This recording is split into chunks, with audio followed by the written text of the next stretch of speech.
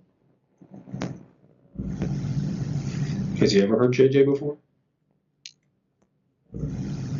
He's gotten frustrated with him.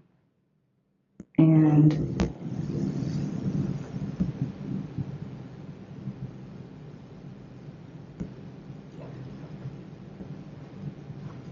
he doesn't have as much understanding as I do. Okay. It's tough. Mhm. It really is. Does William help you with getting him places, taking him to doctors, moving him around, feeding him or anything? Just driving to appointments. Does he help give him meds or anything? No. Okay.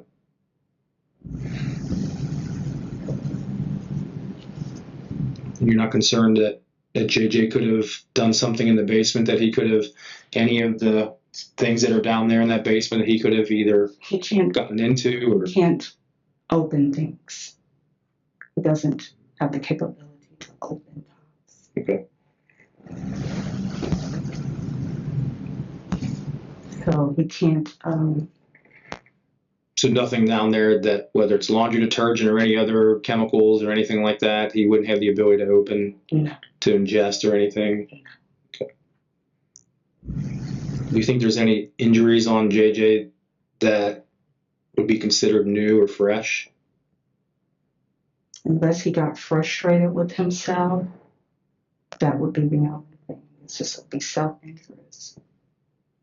Other than, so I'm only saying that his incident yesterday where he fell forward, Yes. and you said there might have been maybe it was a mark on his lip. Yes. Was there anything that you can say, okay, that isn't more than a couple days old? That's something that would be relatively new. So any type of bruising should be relatively older, nothing relatively new. Okay. No other injuries on his arms, legs, chest, back, anything like that? Okay. You called 911 at 6:15, according to this. So that's, if you thought something was wrong around 4, that's 2 hours and 15 minutes before you called 911. And in between, at 4 o'clock, if we'll say at 4 o'clock you thought something was on, you talked to Aunt Diana at 5:19. I called her when I was in the room with JJ. Okay. Mhm. What did Aunt Diana have to say? She screamed. What was she screaming about? She was upset because he was hurting, or because he was Yes. Lauren's new number again at 5:30. Yes, me trying to get in contact with my sister. Right, sure. And then we talked about Terry Daniels, your That's her. brother-in-law. Yeah, that's her Okay. husband. 5:41, talked to him. Who's G. Garrett? My brother. That's your brother. Mm-hmm. You talked to him for 12 minutes. Mm-hmm. And then Larry, That's my father. that's your father. You talked to him for at least 2 times, 5:55 for 2 minutes, and then 1 minute a little bit after that. Mm-hmm. 6:01 is Ron. Who's Ron? Sergeant Childress. Sergeant Childress. Mm-hmm. Who is he a sergeant? Is he a police officer? Yes, he is. Okay. Where does he work? Cincinnati Police Department. Okay. Did you talk to him? I sure did. Okay. It's for 35 seconds. Mm-hmm. What did he tell you? I'm on my way. He said he was on his way? Mm-hmm. Okay. At 6:03, you talked to little David for 6 minutes. Mm-hmm. Who's little David? He's my cousin. Your cousin. And at 6:06, you talked to Terry again for 5 minutes. Mm-hmm. And then, so from 6:06 to 6:11, is that time period? That'd be 5 minutes. And then at 6:15, you called 911. That sound about right? Yeah. Okay. This is very tough for you. You're going through a lot. It's tough for us because we're asking questions. It doesn't seem like these feel like great questions to you because you're probably worried that we're asking you to get a certain direction, but we know that there's going to be things that are asked of us down the road. And so our plan from here is there's some things that we want to do, all right? And these are procedural things for us, and you're not going to like hearing them, but we're going to write a search warrant to collect some things from your house, okay?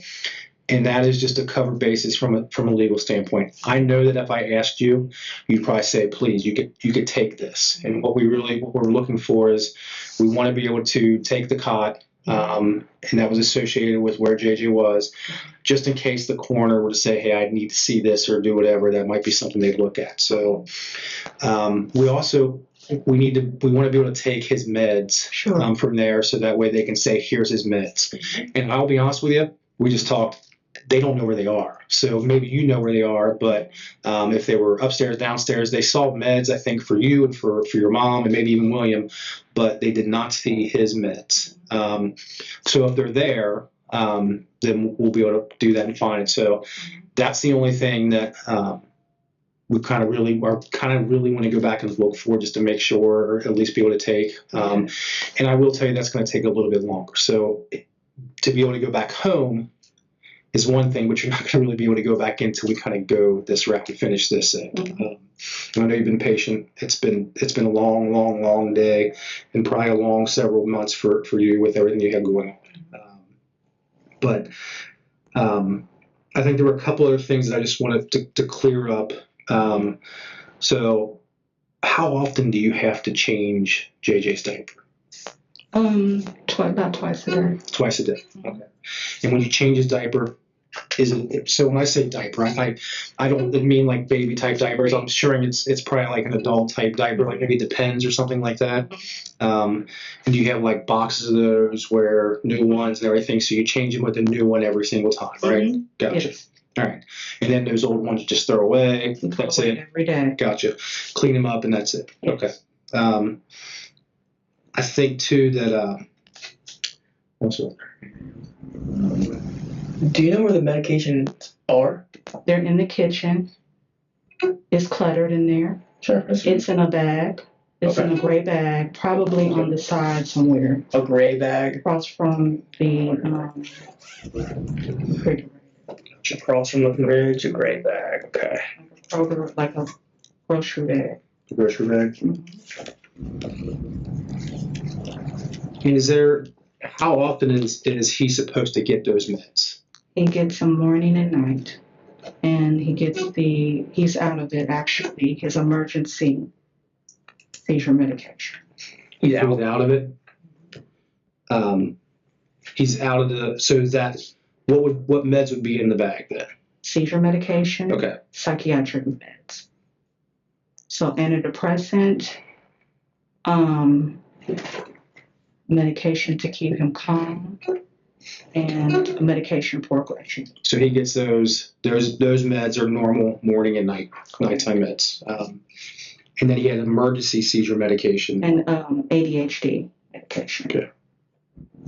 How long has he been out of the seizure meds? Just an emergency seizure medication. Oh, okay. Last night. Okay, gotcha. But all the other prescriptions he's filled up and everything? Yeah. So you used those last night was when the emergency meds. Okay. Is it you still have the prescription somewhere there? Did you throw it away? Could it be in the garbage or somewhere in the house? It might still be in that bag. I'm not sure. I don't know. I gave it to him knowing that he had an appointment on Thursday. Okay. A pending appointment. Okay. His like diapers and clothes and belongings, where is that in the house? He has so many clothes. Okay. So Diapers are in the living room, but he has tons and tons and tons and tons and tons and tons of clothes. okay. We just got back, so there's a bag in the dining room. There's some new clothes that I just got for Christmas that are in the hallway, because I haven't sorted everything. I was kind of sorting to see what I was taking when we moved. Gotcha. Did he ever harm himself to the point where, again, he didn't break anything, so nothing. Did he ever knock himself out from hurting himself? Did he ever? He would hit himself in the head or hit himself. Sometimes it's called self-stimming with autistic kids. So sometimes it would be to self-injurious behavior if they're frustrated or trying to get something out. And sometimes if they felt like they needed something to spark what was delayed, they may hit themselves in the head or ram themselves into a wall to get that spark going. Gotcha. And so But never to the point where it would cause him to bleed, cause him to knock himself out. It did cause not him. knock himself out, but to get himself to, he would bleed, Okay. he would scratch, he would bite. Gotcha. So here's one of the things that I'm going to tell you something that you don't want to hear right now. I need to keep your phone. I know that's not something that you want to hear, and the reason I need to keep your phone is because we're going to ask if we can download the call log from there from the events that happened. All right. And again, I'm only saying that for purposes of, like I told you when we first started this, I don't know what happened 11 years, 16 years. I don't know anything that's happened over that time. I just know that unfortunately today, JJ passed. What the reasons for that, I don't know until a doctor can tell us one way or the other. And with that being said, the only thing I can tell you is that we try to gear this towards not pointing a finger at you, not pointing a finger at William, but in the event that there is something that somebody says, hey, I need certain things, or I wish that we would have had certain things, I don't want to look back and say we didn't maintain some of these records. And I know that's frustrating for you. You probably need your phone. And believe me, I completely understand. And I wish I could tell you that I could do this tonight, but I can't do that tonight. I have an infusion coming. Mm-hmm. I need my medication. I need some things that are on my phone to live. Okay. I need you, Lord. Just cover me, Heavenly Father. Give me a hedge of protection, Lord. I just need you, Lord. I need you, Lord. I need you to cover me, Lord. I need to feel your grace and your mercy, Heavenly Father. I have done everything in my power to be a good person, and I end up like this, Lord. I just need your hedge of protection. I need your presence, Lord. I need you to send your angels to encamp me, dude, your saint. They've gone before to protect me, Heavenly Father. I just need to feel your love, Lord. Just help me through this process, Heavenly Father. I've been very sick, but I've been diligent, Heavenly Father, and always praising your name and always giving you the glory, Lord, and trying to treat people right, Heavenly Father. I'm tired, Lord. I lost my mother, my son, and my dog. I'm just trying to make it, Lord. I just need you, Heavenly Father. Just give me grace and mercy, Heavenly Father. Whatever is true, let it be unveiled and let everything come to light, Lord. What's true and what's right, Heavenly Father. I need your grace and your mercy, Heavenly Father. I need for you to keep me okay. Keep me strong. Reach out to my bones, Lord.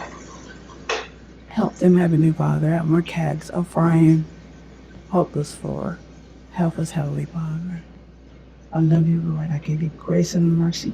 I give you praise, even through these trying times. This will be a lesson. You will send on measures of endure forever and ever and ever, no weapon formed against you shall prosper. I just still praise you, Lord. I still thank you, Lord. All of these officers are touched so they can really unveil the truth, Lord. Be 52 on 53 to be charged with your son to counsel for murder and child endangered.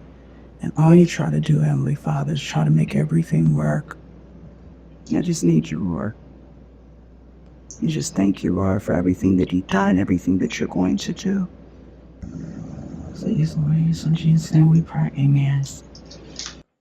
So you understand that you're being charged with murder, okay?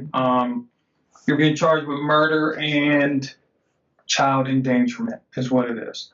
And the reason for that is after our investigation, after the autopsy and everything else, the coroner felt like there was no natural cause for his death. So I want to give you an opportunity to be honest. Sure. I can tell you, I know exactly what happened. Okay, I know why he died, how he died, and everything else. I want to give you the opportunity. I know you cared for him. You took care of him his whole life. That was your son. Just tell us what happened and what led up to him dying and how he died. For the most part, I've been very sick. I've been taking care of him and my mother the very best that I could. That particular morning, I had to find out some information concerning my mom's, whatever she had. I called my aunt because I was grieving and vomiting violently. I just asked William, can you check on JJ for me? I'm really sick, which I get. I have 3 autoimmune diseases. He said, okay. And what I do when I'm really, really sick like that, I have breakfast bars and applesauce. But he had a seizure the night before. So I was afraid for him to come up the steps because when he has seizures, he falls and he can hurt himself. He'll be walking if we're in the store, he'll just fall out. So I didn't want that. The downstairs is the only place that was heated the best, I thought. But as I researched and went down to clean, William had 2 heaters in the family room, which was pulling the heat. Our heat isn't really working adequately. When you say your heat, your furnace. So No, our electricity. Your electricity. Okay. All right, the furnace is fine. It's the electricity. Okay. So I've been calling to get around to see what we could do. And I'm shaking, I'm freezing in here. Working with people working cooperatively to see if I should be on the list for them to help me get that done. So he went down and he said he's fine. And I've spoken with my aunt concerning my mom to ask her, do you know if she has any, anything? Can you tell me anything about any policies or anything? We need to get this done. For financial help. Absolutely. Okay. And crying. It's still grieving the loss of my mother. We just laid her to rest in December. She passed of natural causes. So anyway, later on, she said, well, can you get down the steps? I said, yeah, I need to check on him. I made him something to eat and I called for him, but I was like, I remember, I don't want him coming up the steps because if he has a seizure, which he has done, he can fall down the steps. So I said, William, can you check on JJ for me? He was in the van, which he loved to do, just sit in the van. And so I said, and Diana, she said, well, let me talk to him. I said, okay. When I went downstairs, which was later on when I felt strong enough for myself, because I was very weak as well, I walked down the steps and I don't know, I freaked out. I thought that I could wake him up. But his lips were blue and he was cold. That's what I remember. And I just freaked out. I just wanted my baby to wake up. I just wanted him. And so I don't know what she said. I don't know what I said, but I said, I have to get William to help me wake him up. I went to the car, said, William, something's wrong with JJ. He's still sleeping. I didn't know that he was gone. I didn't know that he was gone. Mm-hmm. I said, so let's start. Look, I performed CPR on my mom, but I was like, I need some help. And he just sat in the van. He just sat in the van. And I'm screaming outside. I need help. I need help with him. He comes in casually and he goes downstairs. And I didn't know what to do. I was like, I have to call my mom. I thought I had to call my mom, and my mom is gone. I had to call my family because I wanted him to wake up. I didn't know, my mind wasn't right. And I called my cousin and he said, call 911. I said, I forgot to do that. I don't know what's going on. William was like, I don't know what happened. And I said, is he still alive? Is he still alive? And he said, I don't know. I don't know, Tammy. They wouldn't let me go back downstairs to hold him. William wouldn't?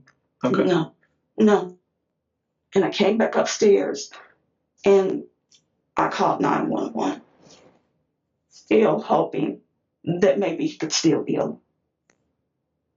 Still hoping that maybe he could still be alive. I would never do anything to my son. Okay. Let me ask you this. Let's back up just a little bit. Sure. Because what we try to do, obviously, whenever there's anything like this happens, we try to create a timeline. Mm-hmm.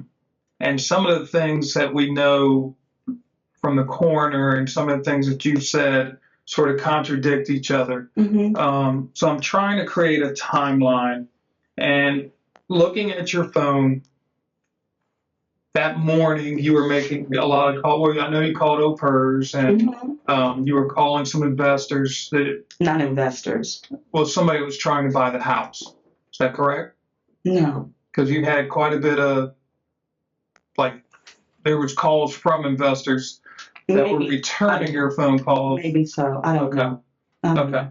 And then at 12:04 is when you began calling family. Mm-hmm. So is that when you found Jeremiah, JJ, non-responsive? I don't even remember. I think it was later than that. I think that William had said that he was okay and he had given him something to eat already. Okay.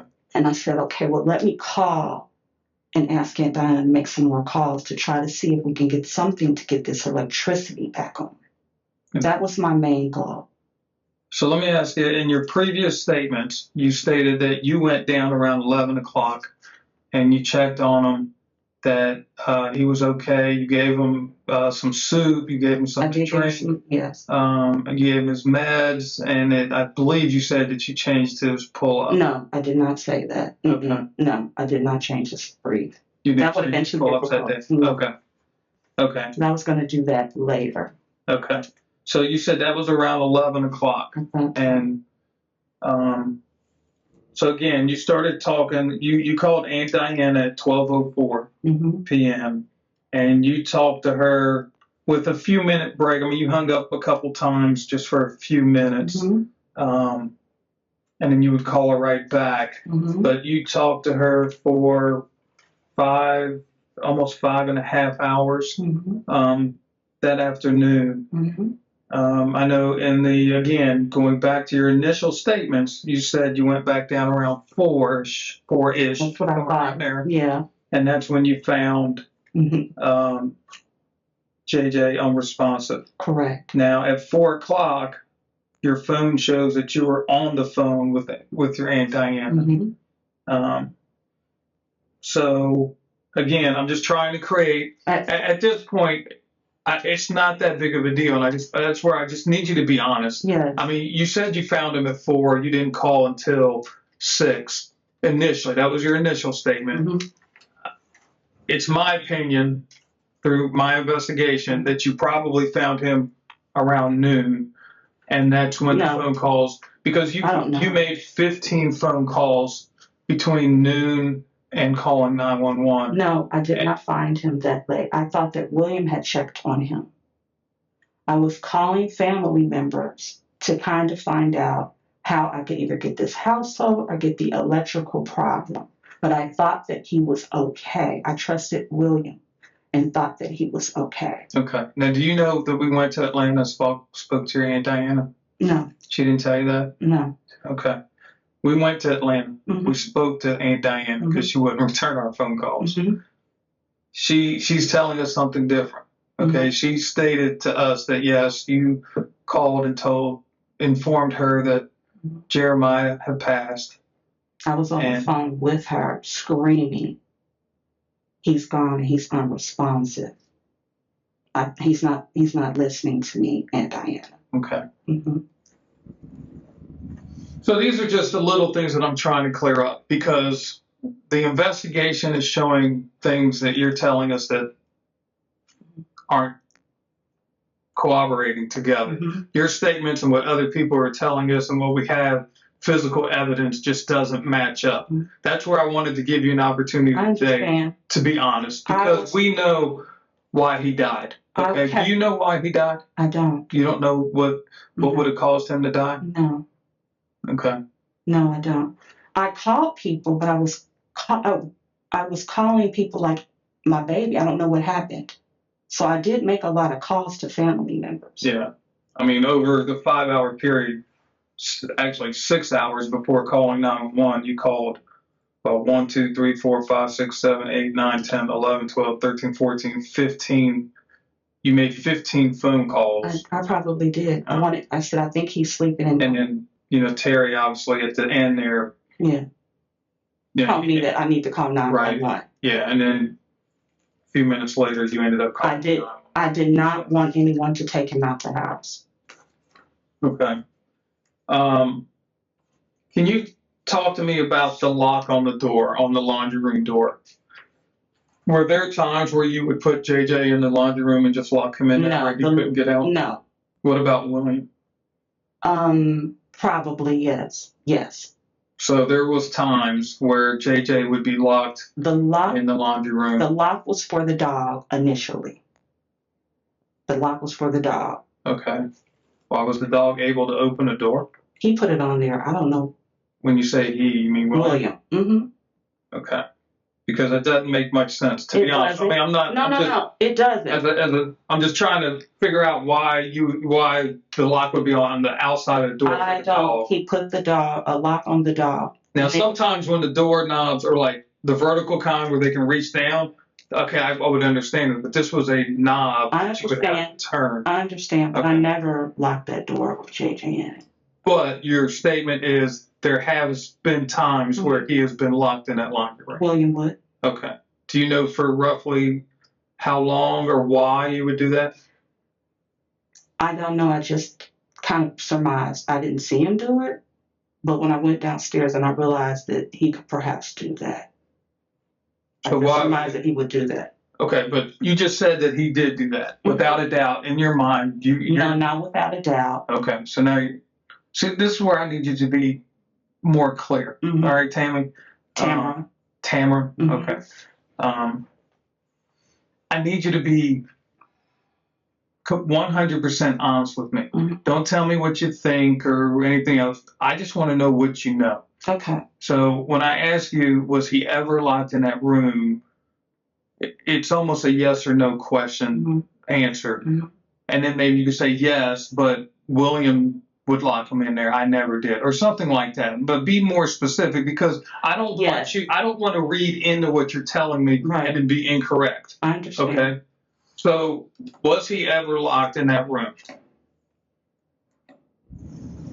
I would never see William lock him personally in the room, but I made an assumption that he must have, yes. Okay. So you never went down there and found the door locked? I didn't. No. Okay. Now, did William sleep in the basement? He did. Okay, in that bedroom to the right of there? Mm-hmm. Okay. And you don't know why he would have put that lock on the outside? I do not. Okay. What about the restraints on the cot? The restraints on the cot is when he had his seizures. He would bite and kick, but they didn't really work, so I didn't even use them. You mean during his seizures? Correct. He would bite and kick? Yes, he would. Okay. And it'd be easier to administer his rectal or either his nasal medication. Okay. Is that how he gave it to him? Mm-hmm. Okay. Did he have both? Excuse me? Which one would you use most of the time, the rectal or the nasal? The nasal. The nasal. Okay. Mm-hmm. So I'm going to show you some pictures, and I want you to just sort of explain why the marks would be there the way they are. So according to the coroner, okay, obviously those are the restraints that were on the cot. So this is his wrist, and according to the coroner, these markings on his wrist are ligature marks caused by the restraints.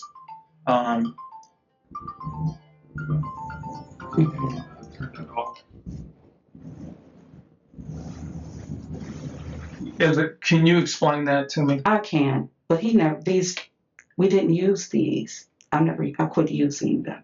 You quit using them. So you used really them work. in the past? Yes, I did. Okay. A couple of times, and then I stopped. Okay.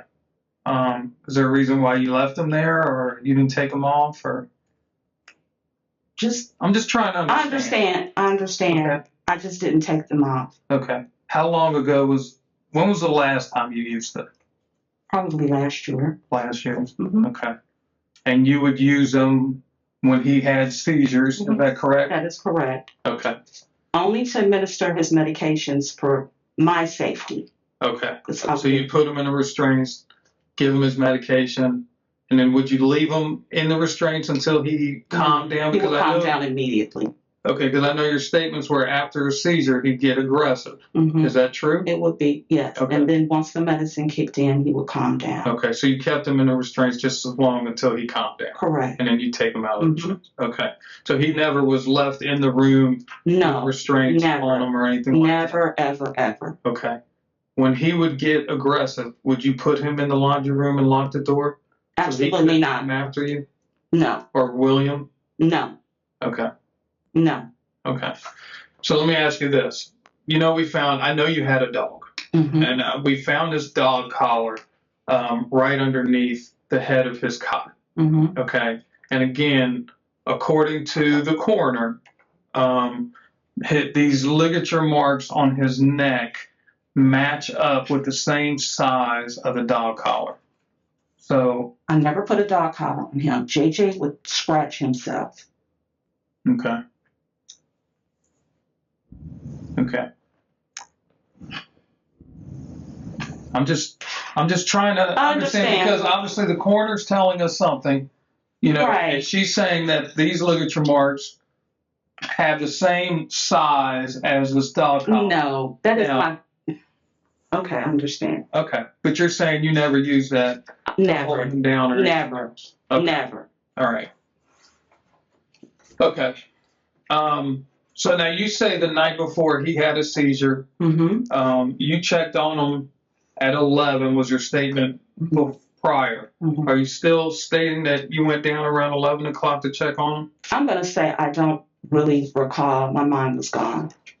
Okay. So you don't know, did you ever go down to check on him the I day did. that you, I did. okay. Do you roughly just, I don't know. During the conversation with somebody, probably my aunt, I don't recall. That Okay. day was horrible. I understand.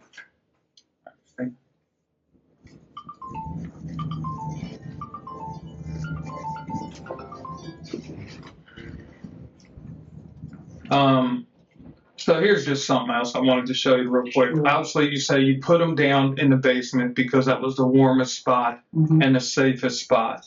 When the coroner got there, and I will be the first to tell you, we did have the front door open for a few minutes to try to air it out a little bit because the smell of the mothballs was getting to us. So this was the ambient air temperature of the laundry room when the coroner showed up. Mhm. So obviously, it was 56.4 degrees in the basement. Mhm. And then we know you had that fireplace going upstairs. And when we looked at the thermostat on upstairs, it was like 74 degrees upstairs. Right. It doesn't. It goes in and out, the electricity. So Okay. my room is freezing. That has been the only room Your room upstairs? upstairs, Okay. that stays warm. What room stays? Downstairs, So the laundry room's the only room that stays but you warm? can close it and kind of keep the door cracked, and he had a heater in there. Okay. I don't know why it was that cold that day, because it's a heater in there. He's usually warmer than I am. Okay. All right. So let me see what else. So you don't know why he would have died No, or what caused him to I die. don't. Now I was like, when we found him, I know you said you went down and you fed him that morning some soup and gave him his meds and everything else. When we got there at 6 o'clock, I don't know if you remember or, I don't. but the condition of the cot and the condition that he was in was pretty bad. I mean, this is like a picture of the cot, with his feces. I didn't even see that. That wasn't like that. Okay. And No. Well, that's when we got there. Those are our pictures when we got there at 6 o'clock. Mm-hmm. This was his diaper. Or his pull-up. Yeah, that wasn't like that. Yeah, obviously that's pretty old, though. Yeah. I mean, That wasn't. No, that wasn't like that. He stays clean. I take care of my son. Well, the thing, again, I'm trying to understand, because when I look at this picture, I see something that, in my opinion, had to be, I mean, honestly, I'll be honest, this looks like it's been on him for days. No, no. I mean, with the dried up I see that. feces, No, everything else here. no, Okay. no. So when was the last time you think you changed his? The day before. Okay. The day that he had the seizure. Okay. Do you know around what time? I don't. All right. Because again, I'm not trying to upset you, but I want you to understand why I'm asking you these questions. I understand. Obviously, that's what was on the cot. I mean, the cot was pretty bad. So I'm just trying to get a better understanding, help me understand, because when I look at these pictures, I think, okay, his pull-up hadn't been changed for days. It's never been. I mean, he had feces all over him, his shirt, his arms, his hands, his legs. When I went down there, I don't even remember seeing any feces on him. I don't know where my mom was, but I don't remember that. When I remember rocking him, I don't remember seeing any feces on him. When you say rocking him, can you try to wake him up? Okay. So when you went to go wake him up, do you know what rigor mortis is? I do. Okay. So, rigor mortis is when you're stiff. When you rocked him, was he stiff? I can't tell you. You don't remember? No, I don't remember. Okay. But he is always kept really clean, changed. He's never had feces on him. That's never been part of what I do. Okay. I've given everything to him and tried everything to take care of him. Now, I know in the interview, the first interview you gave us, you mentioned how you've sacrificed your life. Yes. You felt like you sacrificed your life. That's what parents do. To be able to take care of JJ and your mother. Correct. And I would do it again. Okay. All right. There was no, I'm just done. I can't do it anymore. Never. My whole process was get the house cleaned up, but we couldn't get any electricity, sell it, and me and JJ go into something else and live a better life. Okay. So I'm just going to show you these pictures. Obviously, there was electric in the house, correct? Mm-hmm. Because the refrigerators were working. And obviously you had tons of food in multiple refrigerators. Those are not mine downstairs. Those are not mine. The refrigerators are not mine downstairs. Those are Williams. Okay. So you didn't share food together, or? No. Well, I'm just asking. So the food in this refrigerator, William wouldn't eat? Yeah, he would eat our food. Okay. But he had his own food. Okay, so he wouldn't allow you to go down there and eat your food? No. But your refrigerator you had plenty of food, correct? Yeah. So that wasn't an issue where you couldn't afford food or anything like that? I was struggling. My aunt and family members would send food, but... Send food or just send money for food? No, Instacart. Especially when my mother they would order it like Kroger's or something? Mm-hmm. Okay. But food wasn't an issue? Never. Okay, so that wasn't a problem? No. So if I tell you that JJ, the cause of death for JJ was that he starved to death, would you be able to explain that to me? Why? I couldn't explain that. He ate all the time. Well, I know he had pica, so he wanted to eat all the time. Yes, right? He had pica. Yeah. Did you have a funeral for JJ? Was there a funeral? No. Okay. What did you do with his body? He's been urn. He's been cremated. Okay. So again, we believe that the cause of death was starvation, which means that he wouldn't have eaten anything for, if not days, weeks. And he would have been very weak there at the end. Let me finish real quick, because I want you to understand what we know, so you can. I honestly I think you know the truth. I don't. You know the truth. I don't. And I want to give you the opportunity to be honest. Sure. Because we know the truth. And the truth is that he hadn't eaten or drank anything in days. That's not true. if not weeks. That's not true. So towards the end of his life, he would have been very weak. No. He wouldn't have been able to get up and walk around. That's not true. That's not true. That's absolutely Well- not true. And let me say this. I was struggling financially. My aunt helped. I got $15 a month in food stamps. William ate and got food stamps on his own and did what he wanted to do. When he was going to Children's Hospital, they changed his medication because JJ's appetite decreased. I would give him food all the time. Sometimes he would want to eat and sometimes he wouldn't. I had an appointment coming up the next day to talk to a new neurologist to kind of see, well, where are we at with his weight? What can we do to increase it? What can I do? With his weight? Yes, with his weight. But I've never So not. did you notice a weight loss? I think he was gaining, and then when my mom passed, I saw him.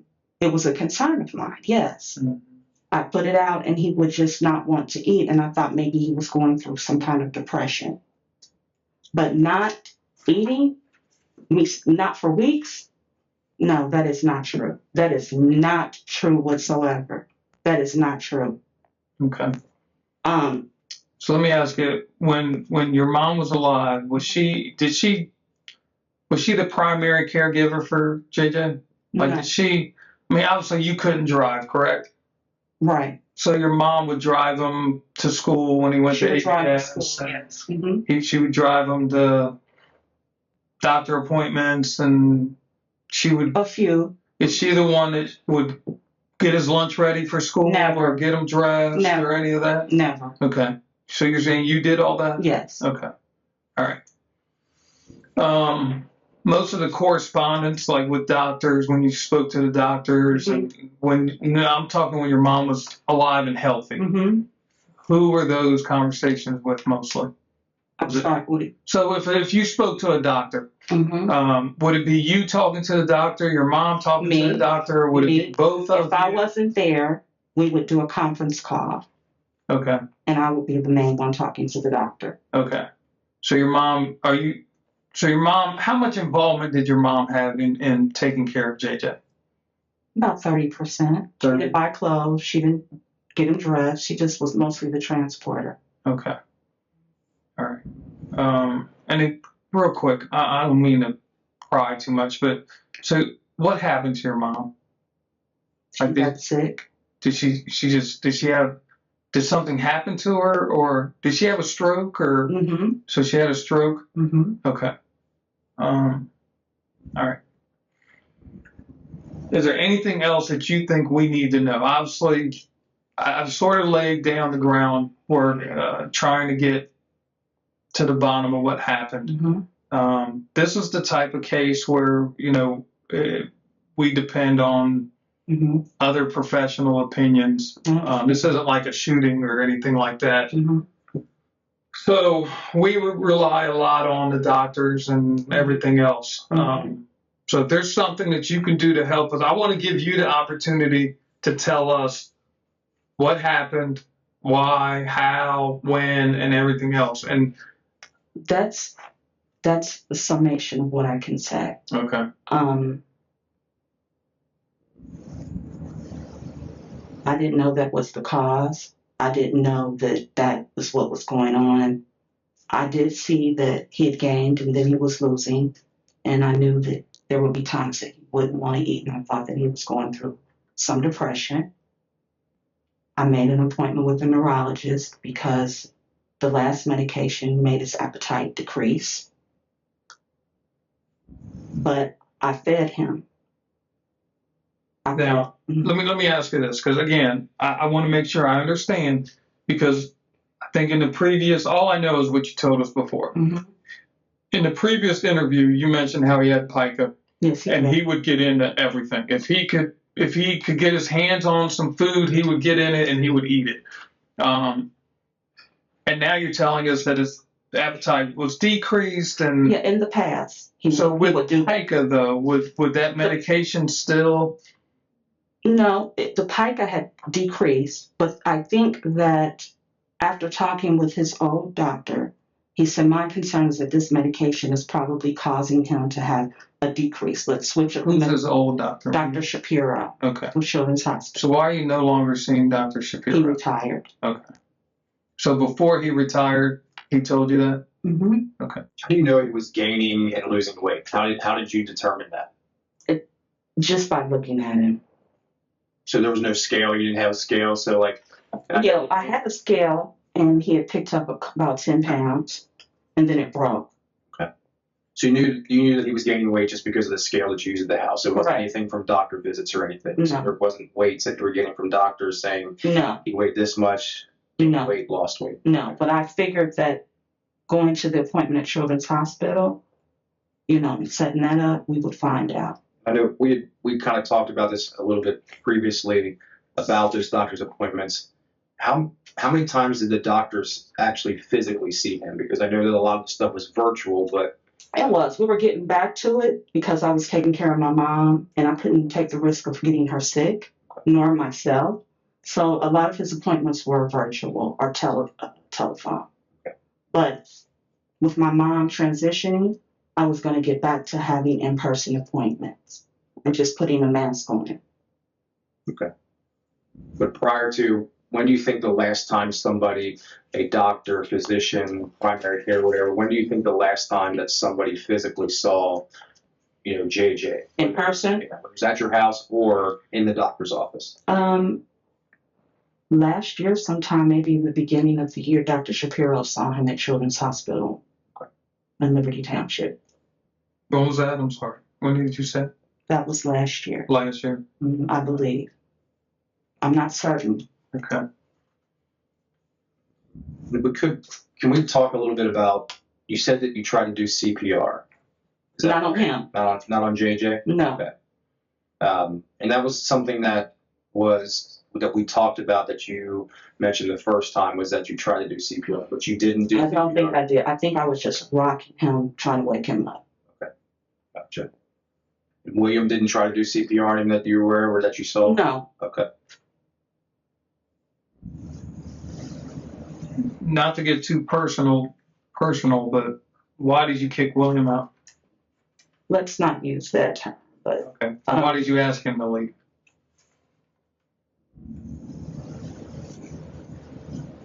just everything the loss and needing support and missing my son and my mother. Okay.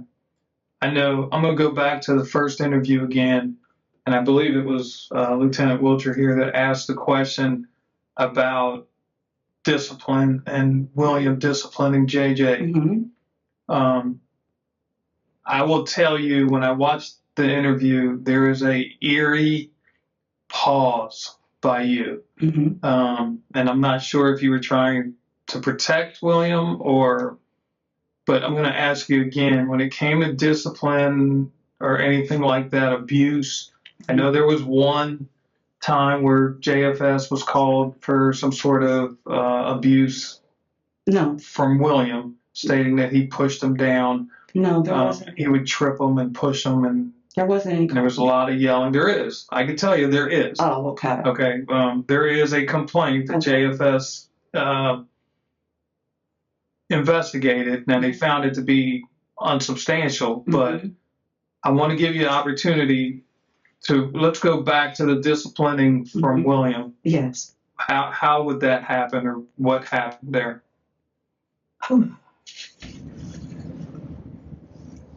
And at this point, there's no reason to protect him.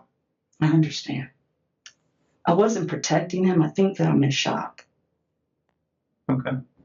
I know that I'm in shock.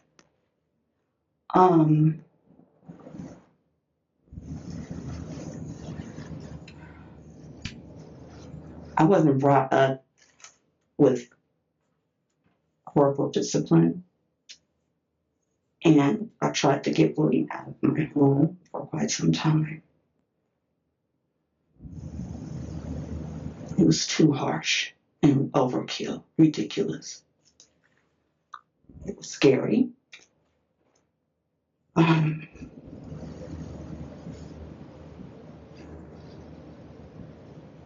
I'm shaking, I'm cold.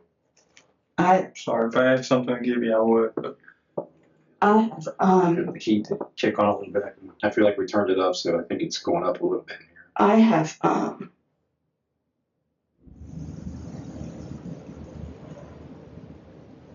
it was too much. It was horrible sometimes. His yelling, screaming at the both of us. At the both of you? Okay. Yeah, it was bad. And so I just tried to keep things together for my family. Taking care of my mother with a limited budget.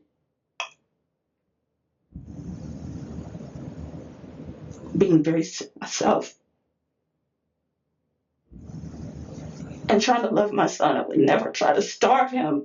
I would never hurt him.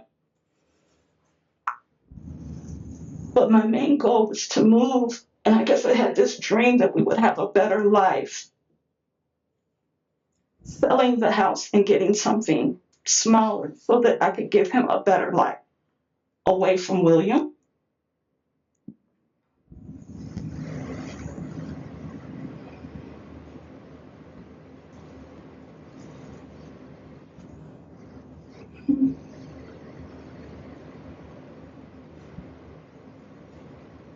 But that's the two most important people in my life.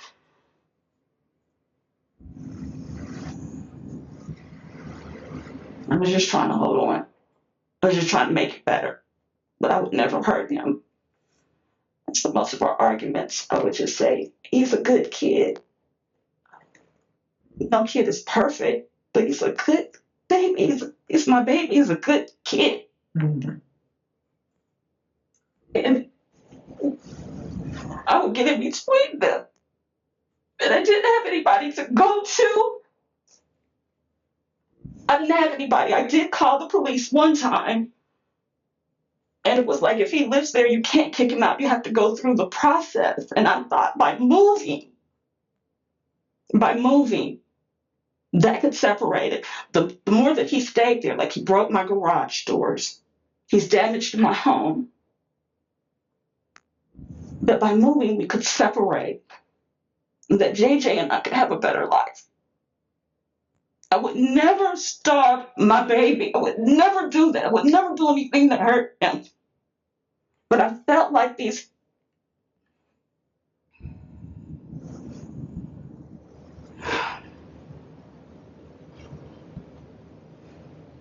You felt like what? Say it. I felt like I was trapped. I felt like me and JJ were trapped. I didn't put a dog collar on my son. I changed him. I loved my mother. I don't have a track record of anything. I went to school, college, I got sick. But my main goal was to keep my family together and to love them and give them the best quality of life that I could. I just didn't understand what was wrong with him, and I just wanted him to go on with his life. It felt like a nightmare. You're talking about William? I'm talking about William. Okay. So you had all this go on. You know, your mom died in late November. Your dog died in January. JJ died in February. You know, now you're in an abusive relationship with William. I know you said it a few times in the first interview. You were just tired. That's a lot. It's a lot for a person. And sometimes people get to their breaking points. Okay? I'm not saying you didn't love JJ. Okay? But people get to their breaking point sometimes. And sometimes they just don't know what to do. And they make irrational decisions. Not that you're a bad person or that you're not educated or you're not smart, but you were at the end of your rope and you didn't know what else to do. Because everything that we've investigated, okay, and I'm probably shouldn't even tell you this, but bottom line is he starved to death. He was not fed for days, if not weeks.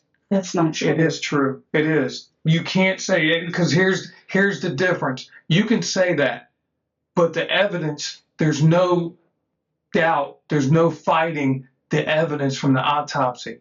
Okay? There's nothing that you can do to change the fact of what we found in the autopsy. Nothing. Sir, I'm telling you that I fed my son, that he ate, that I didn't starve my son. You said you fed him that day.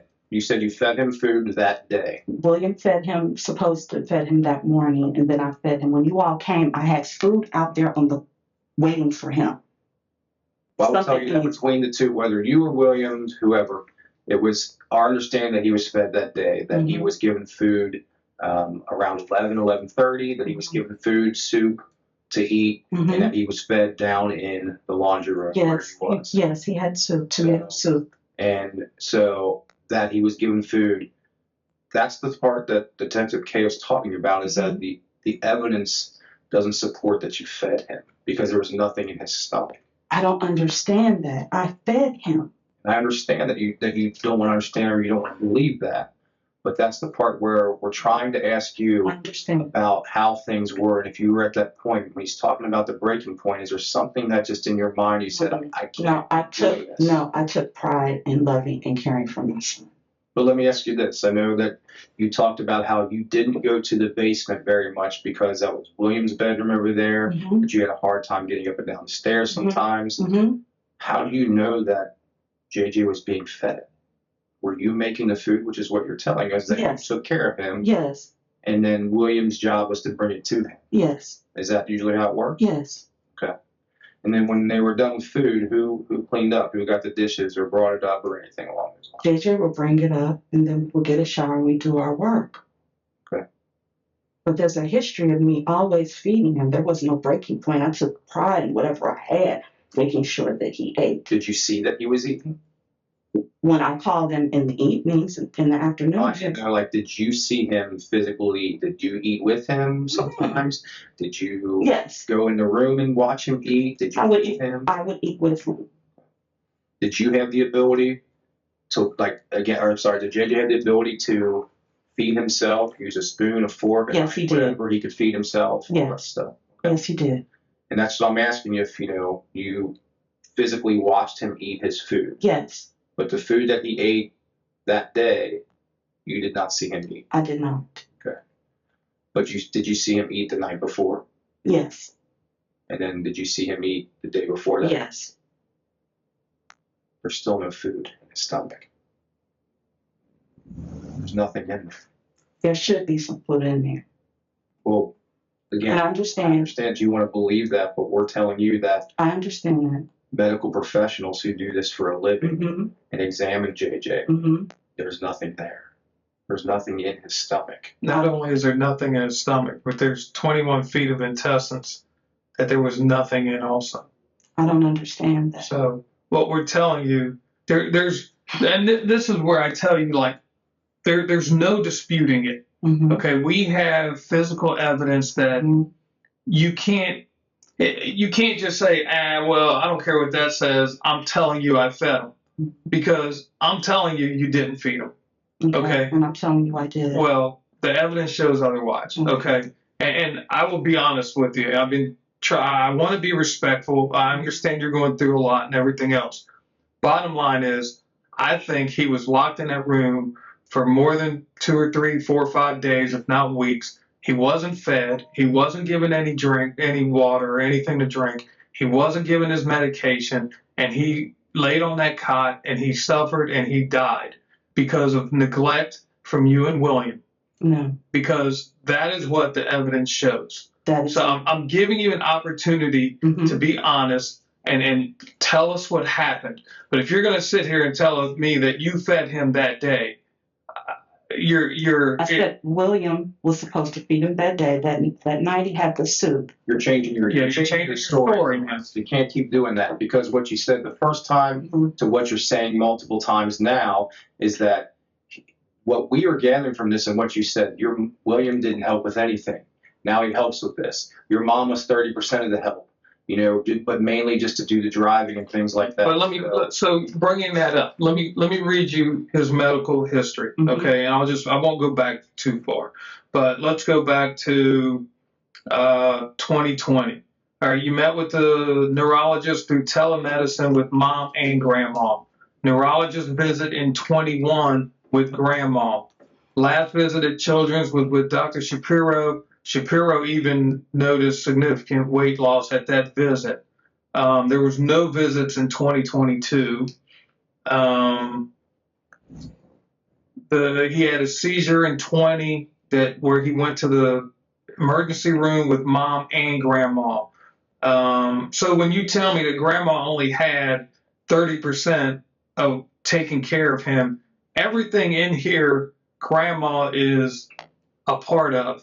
And a lot of times, well, I don't want to say a lot of times, but there are times where it was her by herself and you weren't there. Because I was very sick. Okay, but so she took care of JJ, because the people I speak to at ABS, I spoke to, look, we've been investigating this for 2 months, a little over 2 months. I've spoken to everyone that knows JJ, okay? And when I speak to his school, the people that dealt with him at school, it was grandma. Grandma's who they dealt with. Grandma was who picked him up. Grandma's who made their lunch. Grandma's who, did everything for him. Not that you weren't a part of it, but grandma was the one that was driving. She was the one taking care of him. She was the primary caretaker when she was healthy.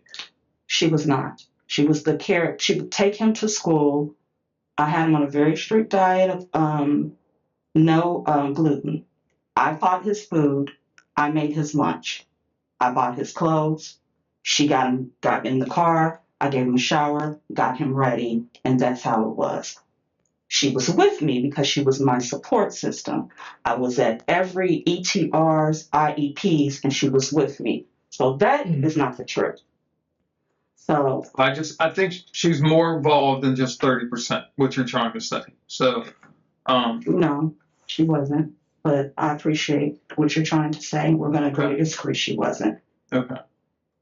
Let me ask you this real quick, too. I mean, we talked about JJ having some type of caseworker or manager for him as well. And that, I know he didn't know who it was or anything like that. Do you remember the last time that anything with anybody, case manager or anything like that, did anything? I don't. Okay.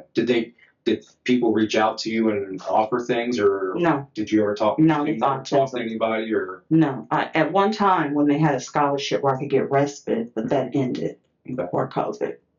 Okay. Let me ask you this. I know we talked about because you can't work, and I think we discussed some financial things a little bit the last time. But how do you get money for having JJ? Is that something that happens, whether it's through JFS or through JFS and disability? Okay, so through JFS and disability, you would get a monthly check for the adoption process, and through disability with JJ. Do you also get a disability check for yourself? No, he doesn't get disability. Okay, he doesn't? No, okay. Just me. Did you get something for having JJ, like with his disabilities and help and assistance from that, whether it's through JFS or anything else? No. Okay, so the only check that you got was specifically for you and disability from the government. Is that right? This is how it is. I get disability, and then he gets a per diem from the state. Okay. Well, who gives that per diem? The state of Ohio gets that? So, but you get that through Hamilton County's JFS? Okay. And he gets a per diem? And that was a monthly? Okay. Do you remember how much that was? $1,200.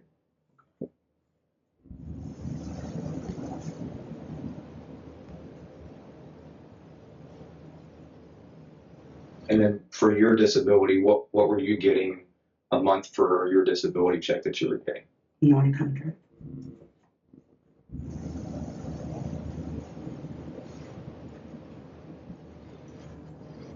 And did William contribute anything that he did? No. Did he get a disability check that he would contribute or anything? I don't know. He didn't contribute anything. Okay. Is there any other financial assistance that you would get from anywhere? I know you mentioned that you would get some food stamps or anything like that, but it didn't seem like it was very much. That's it. Okay. Did you get anything as a result of, I know that you were talking about retirement stuff with your mom. Did there anything start coming through with that? No. Was anything from that end? Okay. Just enough to bury her and a $200 check. Okay. So you did there was a $200 a month check that was coming, or just a $200 check. For one time? One time. Okay. And then So when we were talking about ABS, and I know that we talked about how that was one of the places that JJ went to. What was the reason he stopped going there? My doctors wouldn't allow me to let him go there because of my health. So the doctors wouldn't let you? Mm-hmm. Okay. It didn't have anything to do with JJ? Nothing to do with JJ. Okay. It wasn't he didn't have a behavioral issue that said that they wouldn't let him, they didn't kick him out of ABS or anything like that? Okay. And if you told me that before, that he was kicked out because of behavioral issues, because of him having a temper? I'm sorry. You mentioned that before, that he was kicked out of ABS. No, I did not. They wouldn't let him back. I did not. I didn't ever say that.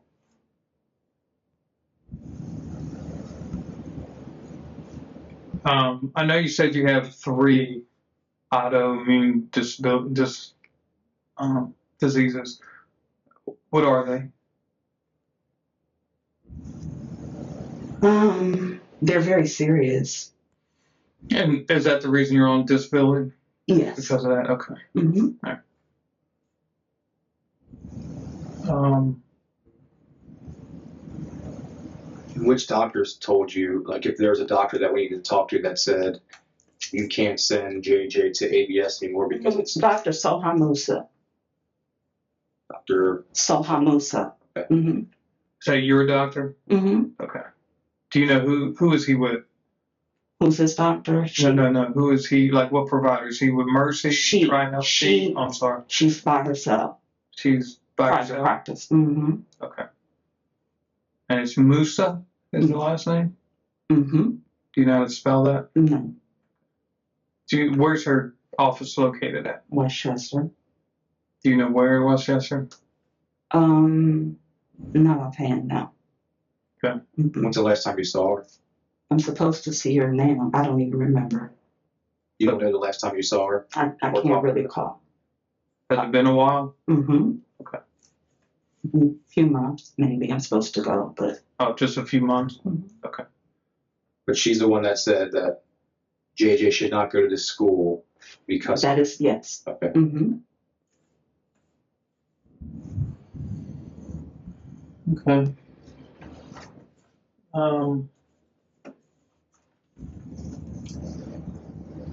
Well, do you have anything else, or?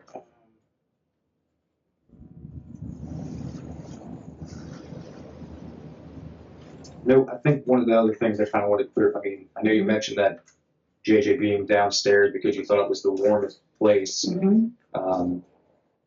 You know, obviously some of the things that we discussed, and I didn't know all of these things previously, but one of the things I kind of want to hit on is what we talked about is that when I asked why he wouldn't sleep in his room, you mentioned that he felt very comfortable with the cot. You felt that the cot was the least likely place for him to be injured if you fell off of that. Correct. And that his bed was too high. Mm-hmm. Where was his bed in his room? It was on the floor with stuff covering. It was a low bed, but that was broken. So we bought a new bed, bought a twin, extra long with a mattress. So it's going to clear it out. When was the last time that he slept in that room? Probably about almost a year. So you've been sleeping in the basement for about a year? He's been in my room with me. In your room? Mm-hmm. He slept in your room with you? Mm-hmm. And again, I think we talked about this too, that was JJ capable of going to the bathroom on his own? He didn't need you, but you kept the diaper on just in case there was accidents? Or he never had a bowel movement on himself. I made cutouts so that this would be covered and he could have a being. But so he could urinate. He'll let you know. He could walk up the steps and go to the bathroom on his own? Okay. He would let you know. He would let you know? How would he let you know? If he was in the basement, how would he let you know? He would say boo-boo. Okay. And did you always hear him if you were upstairs? And He'd come up and tell me. It's okay, it's boo-boo time. Okay. Did William ever help with that? If William was downstairs, did he ever say, hey, it's time for him to go to the bathroom? Yes. The only reason I asked that is just because it's, if that was the case, you know, the amount of feces that was on him from the pictures that you just saw would suggest that he didn't get up to do that he wouldn't get up to go do that if he was doing that on himself, and that the fact that the cop had as much feces on it as that was there is a concern that we're also talking about. Right. And when you don't want to believe that you saw that or those things, but that is what we saw, and that's not just fresh, that's old. That's definitely has several days worth. It wasn't several days. However, there would be times where he would have accidents out. Sure. You just carry extra clothes. He wasn't fully potty trained. But you'd mentioned that you cleaned, and I will tell you that in the previous interview, you mentioned that you cleaned him up that day, the day that he died. No, then I made a mistake. No, he had a seizure. I kept him down there because I was afraid if he came upstairs, I was too weak if he fell out. That is the reason. Okay. I want to reiterate on the sleeping arrangements, if you don't mind. I mean, obviously, you and William were engaged for 7 years. You guys didn't sleep in the same beds or No, same rooms or we anything? did not. Okay. So he slept where? Downstairs. So his room was in the basement? That is correct. Okay. And your room was that back room to the right there with the bathroom in it? Was that yours? That was my mother's. That was your mother's. Where was your bed? In the back. On the other side then, right? Okay. Okay. And you're saying that JJ slept with you every night up until maybe a year ago or so? Correct. Okay. All right. Does William have any kids? He does. Do you know who they are, or have you ever met them? I have. What's their names? One I don't know too much about. I don't know if that's his child or not. She's an adult. Her name is Christina. Christina? Okay. Who else? Chris, do you know her last name? The same as his. Turnage? Okay. And she's an adult? Mm-hmm. Do you know roughly how old? In her 20s. 20s? Okay. Does he have any other kids? No. That's it? Just the one, Christina Turnage? Okay. Was he ever married prior to your relationship with him? Yes. He was? Okay. No kids from that marriage besides Christina? Or? I don't think so. I don't know. So, I know we didn't get to talk about this, but so obviously we talked to William that night too, the first when JJ died. Yes. If William says that JJ goes to the bathroom in his diaper and wets it and dirties it all the time, he's constantly need to be changed, would that be accurate? No, not necessarily. He urinates on himself. But if I can catch it, we'll do something. I'll say it's time to boo-boo. Okay. Matter of fact, I wrote down he described him like a newborn baby, that he is constantly going to the bathroom, that he doesn't go to the bathroom on his own, that he's continually dirtying his diaper. So you think that JJ would do that he would be able to get up, and that William's statement was inaccurate? It's inaccurate. You can say, JJ's a time to boo-boo, and he'll go boo-boo. The other thing, too, is that he mentioned that JJ had to stay in his room, because if he didn't, that he would get into things and he would constantly get into stuff and would eat, and they had to do that to keep him, he had to stay in his room to keep him from getting into things. And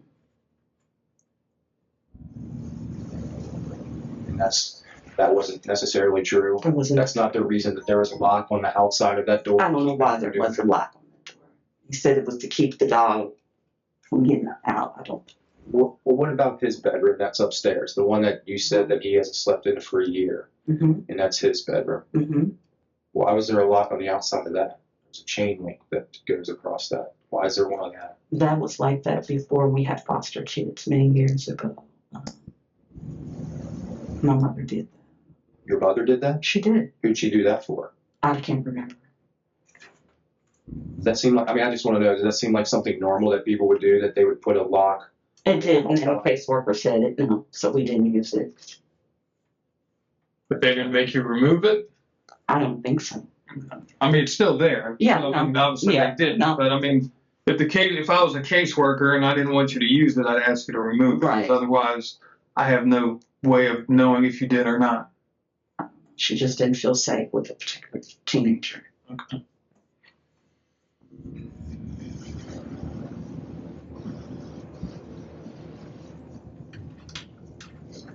You have no idea where William might be at this point. I do not.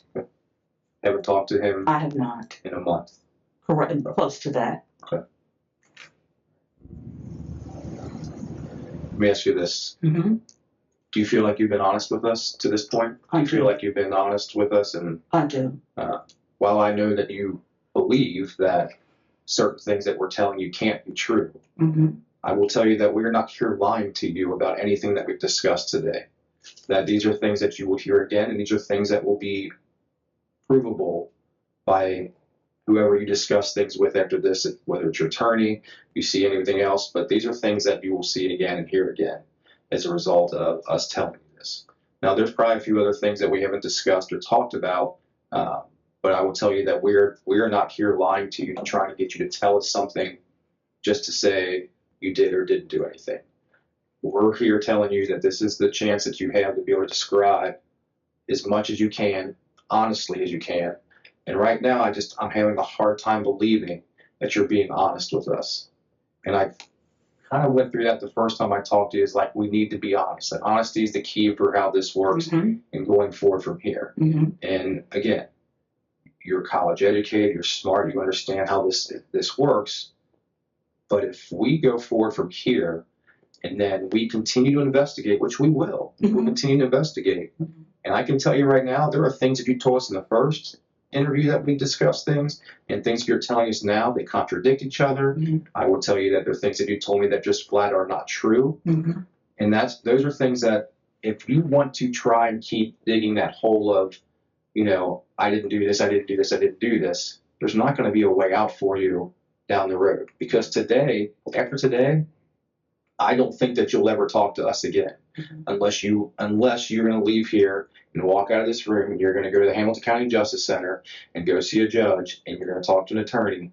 And unless you have a change of heart and a change of mind that says, I need to be way more honest than what I was, you're not going to talk to us again after this. Mm-hmm. So if you're comfortable with us walking out of this room right now and you feel like you've been honest with us all the way through with everything and that you haven't held back, then we'll accept that and we'll move on and we'll go forward. But as you sit here, you know that we've charged you with some very serious crimes, that the grand jury has heard this and has indicted you on these very serious crimes. And moving forward, it's going to be up to you to try and figure out if you can disprove the things that we just said. And I don't know how you disprove what a coroner says about somebody having no food in their stomach and they died from starvation. Mm-hmm. Is a horrible, painful, suffering death. Okay. That is what JJ went through. And for someone that has done everything in their life to care for him, that puts everything ahead of him, I don't believe that you're telling us the truth right now. I am. And I believe. Okay. That's all you have to say. The question, I will answer them honestly if there are more questions, but I just don't think that you are. I think you're leaving things out purposely to try and make it seem like you weren't neglecting him, but there's obvious neglect. Those pictures are neglect. Him not having any food in his stomach is neglect. I don't understand that. And that's the honest to God's truth. I don't understand it. I'll be honest with you, neither do we. And it's very tough for us to sit here and think that someone could not feed their child, that someone would not take care of them, that someone possibly locked them in a room, not just in a bedroom. Again, I could maybe understand a little bit about the bedroom and with a lock on there, because if you're concerned that if he gets out, and you guys are sleeping, and he might go out, he could get into things, and you're concerned with that. But you left him in a room with anything you could think of that could be all kinds of, that could hurt him, injure him. It wasn't comfortable for him in there. It couldn't have been. It was temporary, but it wasn't temporary. He hasn't been in his bedroom for a year. You just said that. He's been in my room. But he couldn't have been in your room. He was. You just said that he had to be down in the basement. You couldn't go down in the basement because it's colder. When it got colder, he was down there because I didn't have adequate heat. There's plenty of adequate heat upstairs. So that's another thing that we have a hard time with, that there was adequate heat. There was the ability to do those things. And then we talked about it. As a matter of fact, I remember you got a little frustrated with me when I asked you about you telling me how you had to use an extension cord to run things upstairs and to do whatever, that this is only, the electric only worked in certain areas. It goes out. Right. It goes out. And I In my understand room. And I understand that, but I will tell you that the entire time that we were there, we spent a lot of time at your house, taking pictures, I investigating, understand. searching, and everything, and nothing ever went out. We actually came back to your house again, Right. and I still don't think there was anything out. So when the frustration that you had with me when I asked the question about why wouldn't you just run the extension cord upstairs to heat the upstairs in your room, you got very frustrated with me about that particular question. We did, but William uses the electricity from the car, and he was running 2 heaters in the downstairs, which pulled, and it would knock everything out upstairs. But not while we were there. That wasn't happening while we were there. Listen, he wasn't in the van running it, and he didn't have on the heater downstairs, so no, it would not. It would not. You can't even turn on a microwave and a burner at the same time without the power going out. I mean, like I said, we were there. I feel like there was a fair amount of lights and electric, bathroom, kitchen, and everything else. I want to be able to understand. But You also asked me why didn't I go to my family to get help for electricity as well. I remember that. I recall I did that. ask you. I believe I did ask you that. Why didn't you just ask your family if they could help you I did. with the bill, with the I have. payment, or anything? And they put you up at a hotel for They did. I was in a hotel. 6 weeks. So I was in a hotel. We were. And I believe you. I understand that. So during that 6 weeks time period, then you came back to the house. In, was it December? You were there from December to It was January. January. You were there from December to January. So I don't know what happened, but I don't. That's the part where we're trying to figure out how all this went from you were at the hotel, needed help with electric, all those things, and then now JJ's not getting fed. He's dehydrated. He's starving. He's not being taken care of. Those are the that's what we're looking at here. We're seeing it's very difficult to try and understand that. And how are we supposed to explain something? Because while as much as we try to prove that somebody did something wrong, we also need to be able to have the answer to show that somebody was doing something right. And that's what we're asking you. And you're telling us that you did all these things, but there's evidence that suggests you did not. I did. I fed my son. I gave him food. I don't understand this. Do you have any questions for us? Where do we go from here? Where do I go from here? Tamara, can I ask you something? Yes. Do you have any regret or remorse or feelings of, I could have done better? Or do you even feel like maybe I screwed up? Things got too out of control. Things got too out of hand. My life was spiraling. I was in a bad relationship. I needed to get out of the house. I lost my mother. All these things going on. And do you think that maybe just for all the stuff that was going on, is there a chance that you just couldn't deal with anything and you just said, I'm not going to deal with JJ, I'm not going to deal with William, and just... Never JJ. Never JJ. But I do. I don't understand. I mean, we're parents, all right? I don't understand how he does not have anything in his stomach, Tamara. He doesn't have anything in his stomach. He doesn't have anything in his intestines. He's covered in feces. This is a kid that can't take care of himself. He needs you to do this. I understand. He needs you. I understand. He needs somebody to do this. He laid on a cot and suffered. He suffered horribly. My heart is broken for him. And you're supposed to be his mother. You're supposed to be the one that takes care of him. Tell me why. Tell me. I don't know what to tell you, that I've given and I loved and I fed him and I did everything that I could for him. But you stopped at some point. I did not. You had to have. I did not. You had to have stopped. I did not. You absolutely stopped. I did not. Then why does he not have food in his stomach? I don't understand. Why did he lose the amount of weight that he's lost? Why weren't you getting him to the doctor? Why weren't you letting him see people? I had to depend on transportation. What do you mean see people? Why wouldn't you let him see the doctors and go physically get there? Go to those places. Let him not be in school and interact with other people. I explained that to you. We were getting back to that. Do you think that doctor that you tell, you think she's going to tell us that she said that? Yes. Do you think she will tell us that? I do. Yes. Okay. I don't necessarily think that would be the case because I feel like with today's society and medical advancements, I think people can do a lot of things that don't even be that way. But I and Detective Ko and anybody else doesn't, but we want to know why. We want to know why things happen. Sometimes we don't get the answers, and I don't think we're going to get those answers today from you either. But you don't even seem sorry or upset or have any remorse for what's going on, and the fact that we're sitting here telling you that the child that you adopted at the age of 11 months suffered for the better part of at least a couple weeks, if not longer. And was in a basement in a room that had nothing but chemicals and cement, and the best place for him to be is all this. None of this makes sense to me. Doesn't make sense at all. Understand. I've been grieving for some time now. I don't have to just show. So is that the reason? Is that the reason why you lost touch with JJ because of your own grief? No. And I have given, and right now I'm in shock, just like I did not remember you. I remember your words. I understand, I can appreciate that, and I understand that there is a shock factor that kind of goes with that. Right. But at the same time, you're saying things to try and alleviate the responsibility for what happened to JJ to us right now. No. You're trying to tell us that you didn't do anything wrong. That's what you're doing right now. You're telling us you didn't do anything wrong. Sir, I'm speaking the facts. I did everything for my son to keep him healthy and alive. I gave everything. When everybody gave up and said he'd be a lump on the log, I fought for him. I fought for him to walk. I fought for him for everything. If you call back at ABS, even though my mom dropped him off, I was at the meetings. I was at the one trying to get him the best care. I tried to do everything to keep him together and to make sure that he was okay.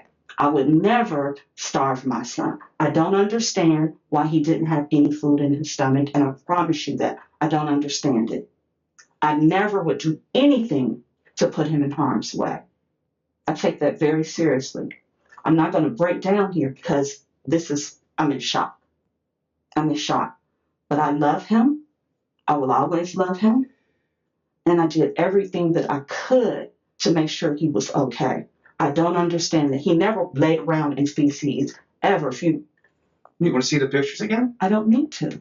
I would say that he did lay around in feces. I know that now, but I'm saying previously. Here's what I'm going to tell you, and you just hit the nail on the head there. Previously, everything you just said, I 100% agree with. I wouldn't say one thing you just said was incorrect previously. But there came a point recently where you gave up and it was too much for you and you couldn't handle it and you stopped doing all those things that you just mentioned. And again, you can say what you want to, okay? But the physical evidence proves otherwise. There's nothing that you're going to be able to say or do that will prove that the evidence we have is incorrect or not right, or you're not going to prove otherwise because it's impossible to do. And that's why, honestly, that's why I wanted to talk to you today, okay? I wanted to talk to you, to, like he said, to give you an opportunity to tell us what happened, why. And was it your mom? Was it your dog? Was it the house? Was it the car? You had a lot go bad in a very short period of time. And just being a human being, sometimes we shut down. And you have to take care of you at some point. And honestly, I think that's what happened. Because you did everything you needed to do, and you were doing everything right years ago. But the last 6 months or so, since your mom got ill, you got overwhelmed, your car blew up, your dog died. I mean, it was just one thing after another, after another, after another. And as a human being, we can only handle so much. And there comes a point where as human beings, we shut down. And if we can't get the help we need, you're going to take care of yourself first. And that's human nature. It's normal. I'm not saying that anything that you were going through was wrong or the way you handled it was wrong. But what you need to do is look in the mirror and be honest with yourself and say, yes, this is what happened or whatever. Because whatever you tell us, okay, we can prove otherwise. Because your son was not fed. Your son didn't have any liquids in his body. He didn't have, they did a toxicology, blood work. There was none of his meds were in his bloodstream. I don't know. Okay. Mm-hmm. I mean, he was covered in feces. He was dirty. He was hungry. He was thirsty. He wasn't taken care of. So I will give you all the credit in the world up to, I don't know what point that happened or what day that happened, but something happened where you shut down and you made the decision, I can't do it anymore. And until we can't help you. Like he said, you're showing no remorse. When we go to court and the prosecutor talks to us and she asks, did she show any remorse? Was she honest about anything? Did she help you out at all? Did she explain why she did what she did? All those answers right now are no. I don't know what else to tell you. Okay. I just, all right. I just love my son. I love my son. I never once said you didn't. I never once said you didn't love your son. But sometimes taking care of a special needs young man like JJ, okay, who has the mentality of like an 18-month-old. More than that. Okay. But that wasn't going to change. He was never going to be anything. He was never going to get better. He was never going to be able to do anything better because of the situation that he was in. You said that he was never going to be able to take care of himself. He's always going to need somebody to be there for him. He's always going to need somebody to take care of him. He was never going to be able to live on his own, do any of those other things. You were always going to have to take care of him for the rest of your life and his life. And that becomes overwhelming. It becomes overwhelming. And it's okay. It's okay. People need help. Mm-hmm. Okay? So, again, I'm not like coming at you, judging you. Okay? But what frustrates me is I don't care what you say. All right? We know what happened. And until you look in the mirror and you tell yourself, I have to be honest with myself to get any help at all from us, any help from us. All right? You are being charged with 2 counts of murder. Okay? You're looking at 15 years to life. Mm-hmm. You may never see outside again. Mm-hmm. And the only way that will ever happen is if you're honest with us and we can go to the prosecutor and say, hey, this lady was just overwhelmed. She needed help. She didn't know where to go, something. But you're not giving us anything to try to help you. And I can't promise you that we could help a little. Mm-hmm. I'm not telling you you're not going to prison. What do you think William's going to say to us? I have no idea. We're going to find him. We're going to talk to him. I already told you that there's contradictions between the two of your statements with what he told us that night. Mm-hmm. And that night, based on everything that I heard, I feel like you guys were a strong, loving couple. I didn't really think that you guys were not anything what you just talked about today. Mm-hmm. I felt like you guys were known each other for a long time, had a relationship, went away from that relationship, got back into it again, and that you guys were a good couple, and just based on what I heard, I didn't think that it was a horrible relationship. Nobody described that any other way, but he's going to get an opportunity to talk to us as well. Mm-hmm.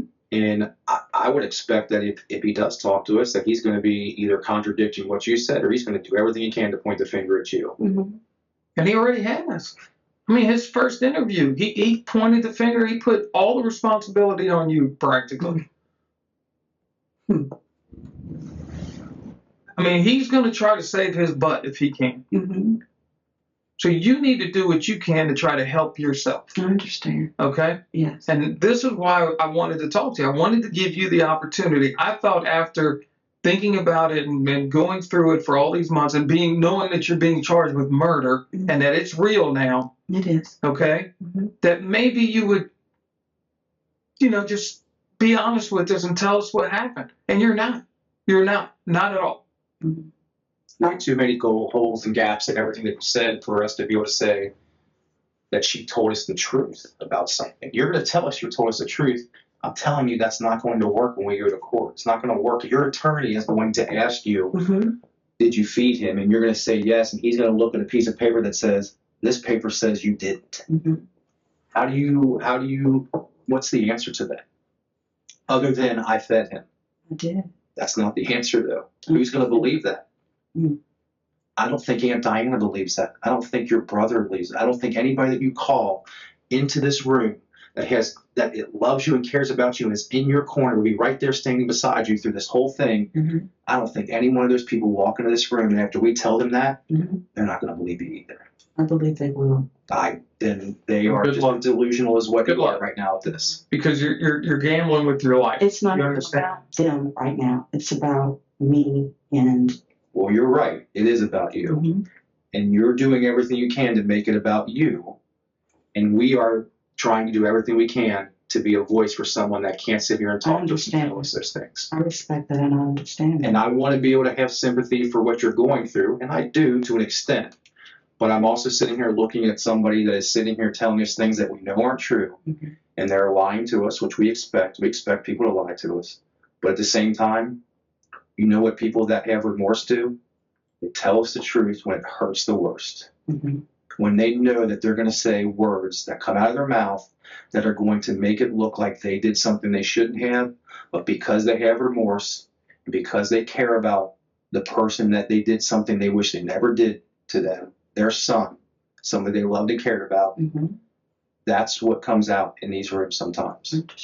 But you're not there. You don't want to do that. And you're not going to have that opportunity to talk to us again because I don't think your attorney will ever let you do that. But we're going to walk out of this room now. And the last thing that we're going to sit here and talk to each other, we're going to go talk about this and tell the prosecutor is that she had the opportunity to apologize in a setting like this, to say, I'm sorry for making mistakes. I'm sorry for doing what I did.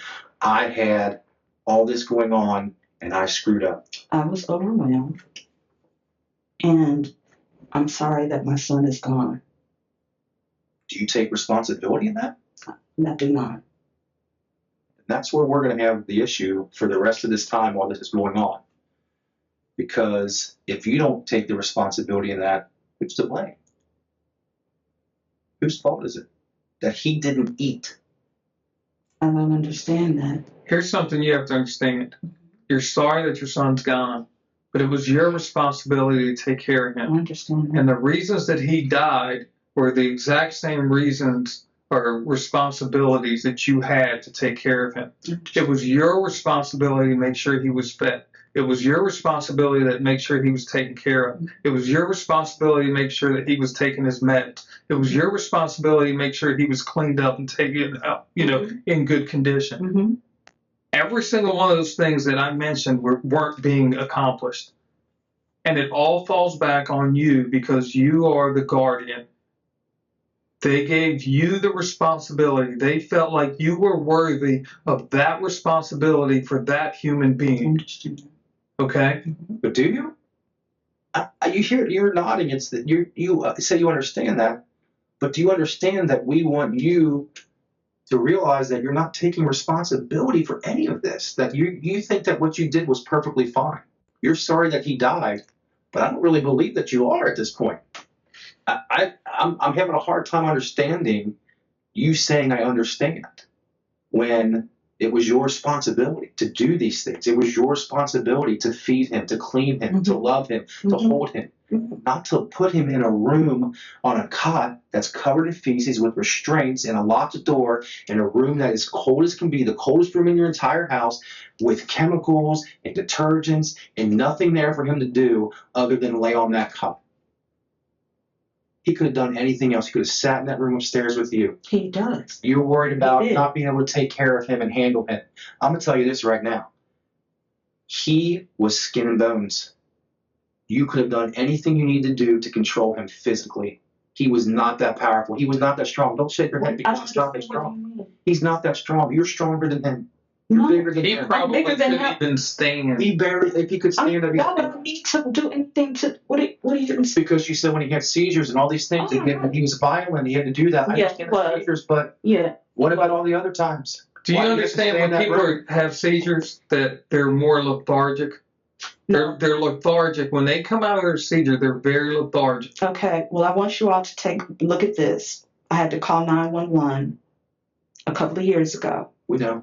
and they came out, and the first thing that they said, did he hurt you all? Because he was very, very aggressive, and that's how he was.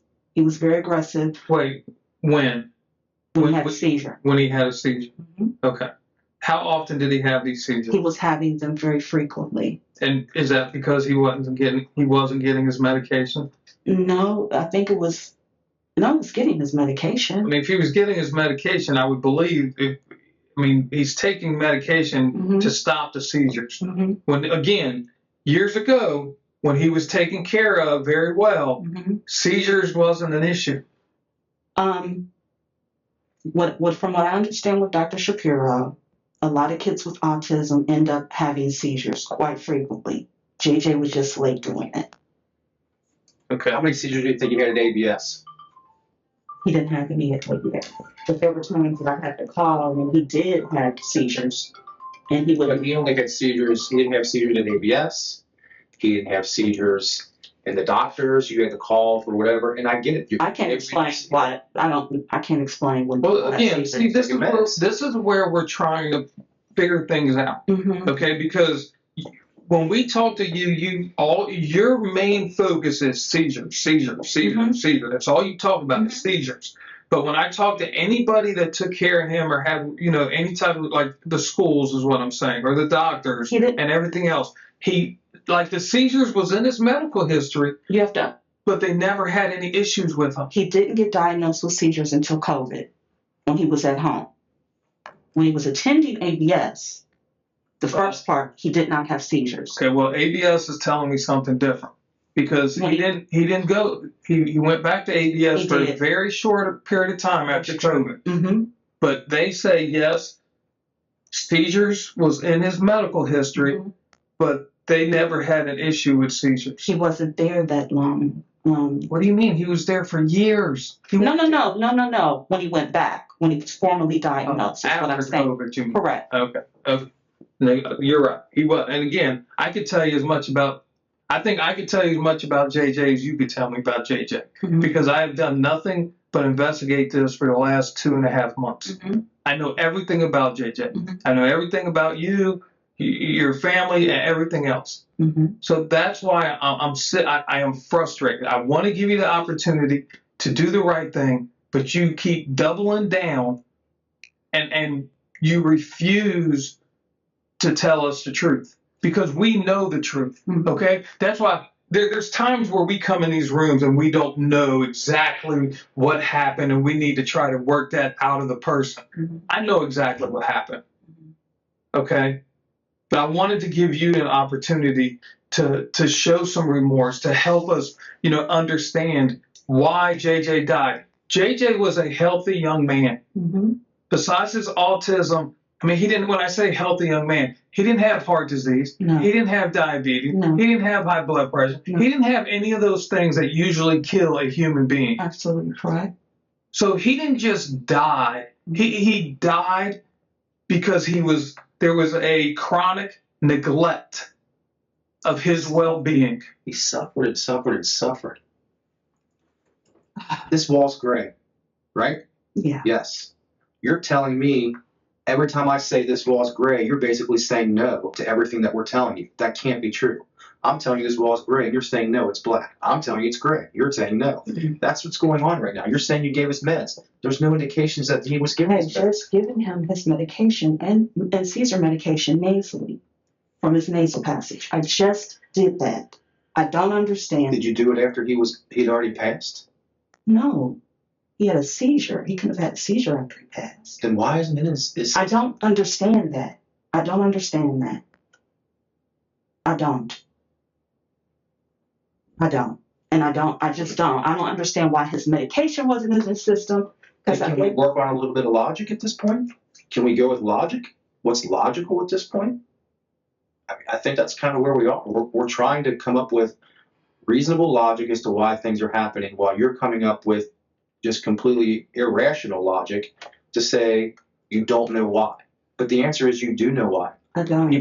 People starve because they're not fed. That's the logical conclusion, right? People that are supposed to take meds but they're not in their system, it's because they weren't getting their meds. That's logical. You can't make a phone call unless you put the number in and press send. That's logical. Why are we not talking about what the logical conclusion is for how and why JJ died? Why are we just sitting here talking about you saying, I don't understand that? I understand, but I don't understand. I can't believe it. I don't understand why. No one's going to believe this. They're going to be with me. Why are we I didn't say they would believe with me. I did not say that. When I just asked about your family, saying they wouldn't. They asked me, and I said I would think they would, but that's not the point at this point. The point is, I did everything that I possibly could. I did not starve my son. Yes, I was overwhelmed, very much so. A lot of things happened. But I did not just leave him in a room and ignore him. That has never happened. Never. Logic would suggest otherwise at this point. Okay, well, I'm telling you that it didn't happen that way, sir. I'm telling you about my life. What happened? Why did JJ die? I didn't, until you all told me, I would not have imagined. Forget about what we told you. Okay. JJ was in your care. Mm-hmm. Why did JJ die? Like I told you, JJ was a healthy young man. Mm-hmm. He didn't have any, diseases that would kill him. Mm-hmm. Why did JJ die under your care? I wouldn't have known. I thought I was doing everything. You know why you don't know? It's because you didn't do what you were supposed to do. You didn't take care of No. it. You stopped. Something happened and you stopped, which is what we're telling you. Tell us when that happened. Tell us when that started. Tell us when things got to the point where you couldn't keep taking care of him. Was it a plan? Did you have a reason? Did William come up with something and say, hey, we can't do this anymore. In order for us to live our lives, we can't have JJ. He's going to be like this forever. Absolutely not. Or that he didn't want him. Did he force you to make a choice? I mean, see, these are things I understand.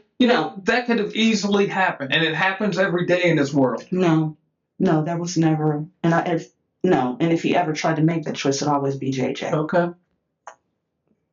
It would always be JJ. I'm not going to take away what you did for the last 16 years for JJ. 15 and a half years. Actually, 16 years.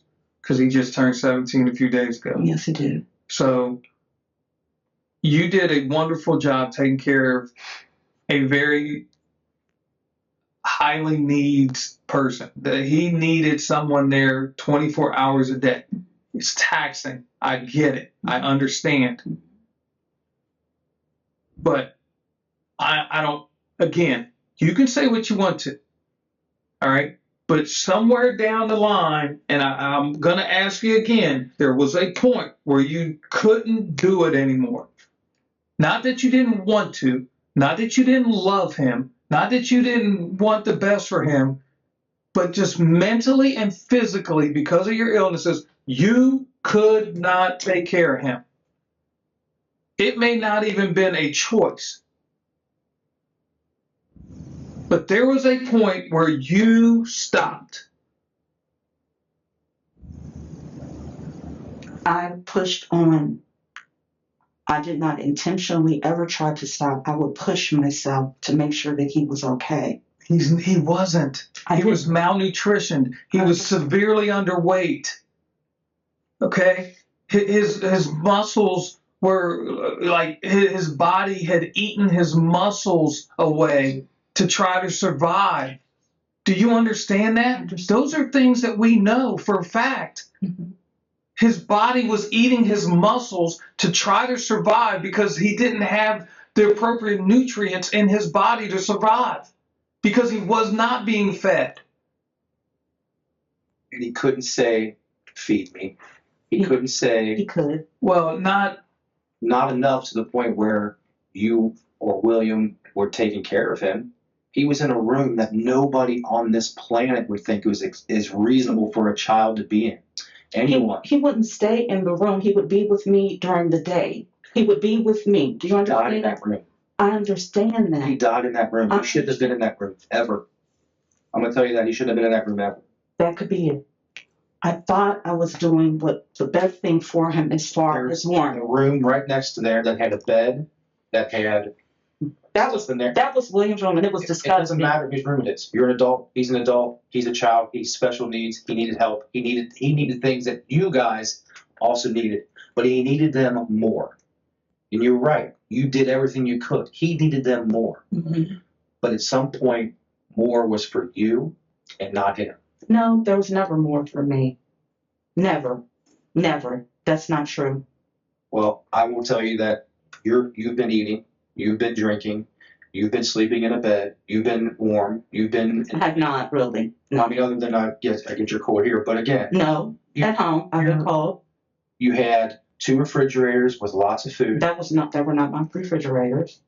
well, the one was. The one. Again, it is not logical for you to sit here and say that you were not allowed to eat that food that was in there. And in my big refrigerator, a lot of that food was William's. He had both refrigerators, the 2 that were downstairs, and he would put his food in my refrigerator. Do you all understand I that? understand. So William didn't want to give No. food to No. JJ either? He did not. And did he convince you to not feed JJ at any point? Absolutely not. Then how does JJ not eat? I don't understand that. I thought that maybe with his attitude change, he was depressed, but I didn't think that he wasn't eating. His attitude change was probably depression from the standpoint of, why am I not getting fed? Why am I not getting food and water? Why am somebody not taking care of me? Why am I had just given him I'd be something to eat. depressed? No, you did. I did. Okay, No, you did. I did. He didn't eat it. And you didn't see him eat it. And you're relying on William now at this point, who, after we've sat here and talked to you, that your mom was 30% of the help, but really for transportation. William's no help. But you're depending on him to help. And now you're I pointing have the finger been. at everybody else but you. I'm not pointing the finger at my mother. Why Look, not? say Your mom everybody- took care of him. I think your mom was way more than 30% of the needs that she took care of him. What if I told you that your mom spoke to one of the ladies at ABS and told them that she was very concerned about JJ's well-being if something ever happened to her? Mm, You think could be a true statement? no. My mother had dementia, so Well, I at don't the believe end. that she could She say had that. dementia at the end. Babe. No. I mean, she couldn't have had dementia when she was driving JJ around, taking him to As I school. look back, Correct? no, that is very incorrect. Okay. Until they- That's a scary thought. That Yeah. Well, I didn't know. I would see things, but I didn't know. I didn't know. And then COVID hit, and it was best for us to stay at home. Okay. Well, we've given you every opportunity to tell us what happened. And I will tell you, it's my opinion, and I think Lieutenant Wiltshire probably feels the same way. You're just doubling down on the lies, and you're trying to protect yourself. But in essence, I think what you're going to do is end up hurting yourself even more. I'm really not trying to protect myself. I'm trying to give you. Here's what's going to happen. If we go to court, Mhm. okay? If we go to court and you sit in courtroom and you say, no, I fed him, I did this, I did that, everything else, and we show that he had no food in his belly, you're going to look like a fool in court. No one's going to believe it. They're going to have a hard time doing that as well. Yeah, I can't believe an attorney would even do that. I mean, he may suggest you take a plea and be done with it. I mean, because I don't know, again, the evidence, the facts, the things that you can't argue are overwhelming in this case. Overwhelming. Mm-hmm. So you can get on the stand and say, I fed him, I took care of him, and everything else. But then we're going to get on a stand and say, well, he starved to death. He had no food. He had no fluids in his body. He didn't have, his body was eating his muscles. He was extremely malnutrition. He was extremely underweight. I mean, I could go on and on and on.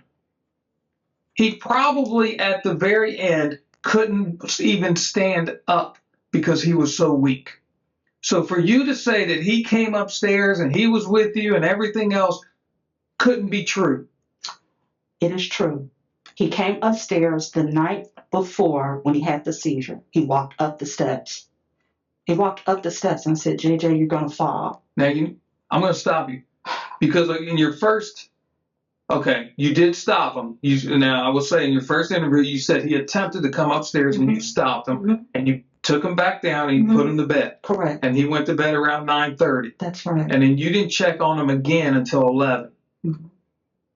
That's right. If you're so concerned about him and he's having all these seizures and everything else, I don't know how you could wait till 11 a.m. to go check on him anyway. Okay, I understand. But again, I'll be honest with you. Can I finish what I was going to say? Go ahead. I was very sick, so I depended on William to check on him. So that's different than what you told us last time. That is a change in your story. You never mentioned anything about you being sick, vomiting violently, or anything else the first time that you I said I had 3 autoimmune diseases. I said that, but I didn't go into detail about how sick I was. But none of these affect your brain to the point where you can't do logical things like take care of a child that needs you. They're physical ailments that affect you. That's not necessarily true. No. So if that's the case, then we're never going to be able to discuss logic at this point if you're telling me that's the issue. So it's either all you or it's not you. So you can't say you did everything but then say you didn't do anything. You can't say William did it because he's not here. Mm-hmm. Claim that you made all that everything, that he did nothing. He wasn't part of it. So I'm saying that I gave and did everything I could for my son, and that I never tried to give up or never would let him starve or set him in a room and let him sit down with feces and have a dog collar and all these things. I'm saying that the reason why he was in that room, yes, things have been crazy. William said, we'll put him in that room. It's colder upstairs in your room. I have an electric blanket that heats me up. I was afraid to put an electric blanket on JJ. Just my fear. We set him in there the day before he had a seizure. I gave him some tomato soup. I did not give him any solids because I was afraid that if he had a seizure, that something would get stuck.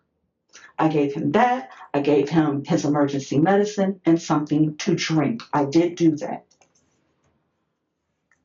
We set him down there. He liked the cot. That was for some reason, his favorite thing.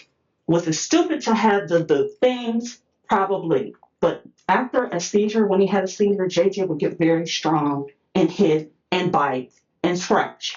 Understand. Let me finish. That night, he started walking upstairs. I took him back down the steps and put him back to sleep because I was afraid that if he got to the top level of the steps, he would fall and hurt himself. Would I intentionally hurt or starve my son? Never. Never. And what's sad about his death, I feel like my soul has been ripped out of my chest. For you to insinuate that I show no remorse is ridiculous. I am grieving. I've been grieving for a long time. I've tried to cooperate a lot with you all. When I saw him downstairs, my mind was not right. I thought I could wake my son back up. I thought I could wake him back up. I called for William. I screamed. He was just casually in the van. I'm sad that he's gone. That's what I'm remorseful for. I wish I could hug my son again. I wish this never happened.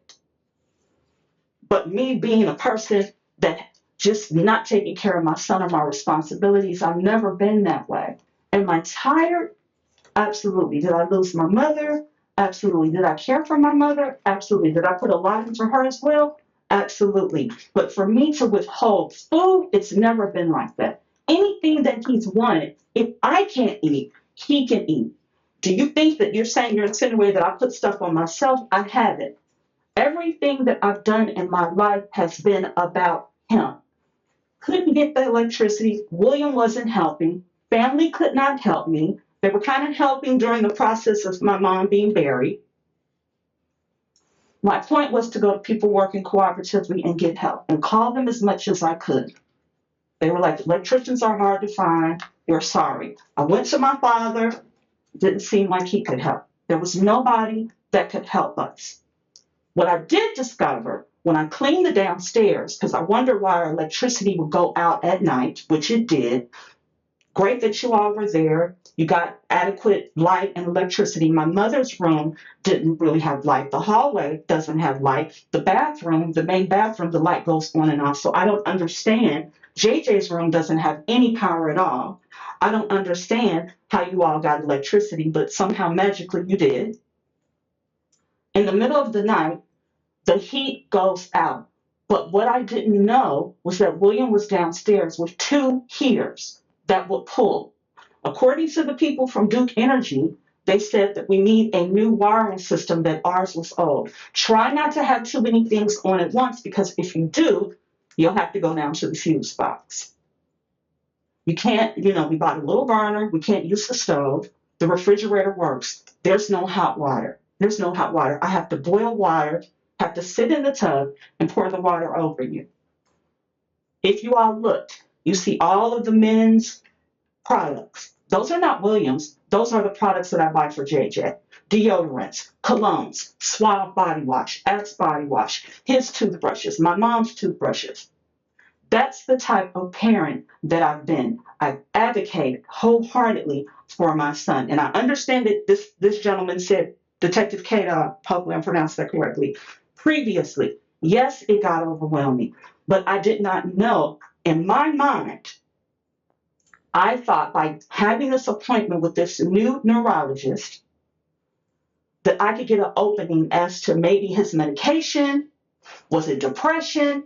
What was going on with his weight loss? Is he growing? But my mother was his friend. They were friends. She was not his primary caregiver. In the many years that he was alive, my mother bought him a shirt. She didn't have to buy him anything, that he wasn't under her care. I bought all of his clothes, and if you all saw, he had tons of clothes, shoes, whatever, and my father would send things as well. I brushed his teeth. I gave him his medicine. I was very much of a stickler. He needs this vitamin. He needs that vitamin. He needs cod liver oil. He needs flaxseed oil. Even when speaking with people at ABS, he had a special diet. Mom brought him there, but my mother, but I was the one who bought the banana chips and the juice and everything else. Yes, he did have a history of pica, but he had outgrown that thanks to ABS. Putting him downstairs, I didn't think that maybe he would get into anything to drink, because he hadn't done that. He couldn't open a cap and drink. So I figured it was safe. My main concern was him being in a heated environment. It's him being warm. I didn't care about me being cold. The living room is warm when you get there, but in the middle of the night, because William would be pulling, either being in the van or being downstairs, all of that goes off. The heat downstairs, I don't know how that works, sir. Maybe I've been tired. Maybe, I can say that I didn't have everything together, but I had been planning on making things right little by little to make sure that both him and myself were okay. So I put him in there. He had a seizure, and I'm like, okay, we're just going to set him in here. It's warmer. It's cozier. He won't be somewhere where the heat will get cut off. At no time did I think he was just sitting in feces and he doesn't even really bound movement on himself. Nobody's seen him with feces on it. I keep him very clean. Even when we don't have hot water, I've made a way. You take a pot, set him on the chair, take a cup, pour it over him. We have wipes all over the house, tons of baby wipes. We get baby wipes, we clean him. He's got pull-ups everywhere. That's no problem. He'll either go get a pull-up or I get a pull-up. I have them in my purse. They're in the car. They were in the car before it burned up. We have, I've always done what I could to make sure that he was okay. Yes, perhaps that day, that morning, I woke up, I was very sick. My last bit of Lord help me help was to call these places to see if my mom had something, so we could get this electricity fixed. In my mind, we get the electricity fixed, we get all that stuff out because my mother was a hoarder, get all that junk out, clean it up, get these people to help, or maybe by then people working cooperatively would have called us.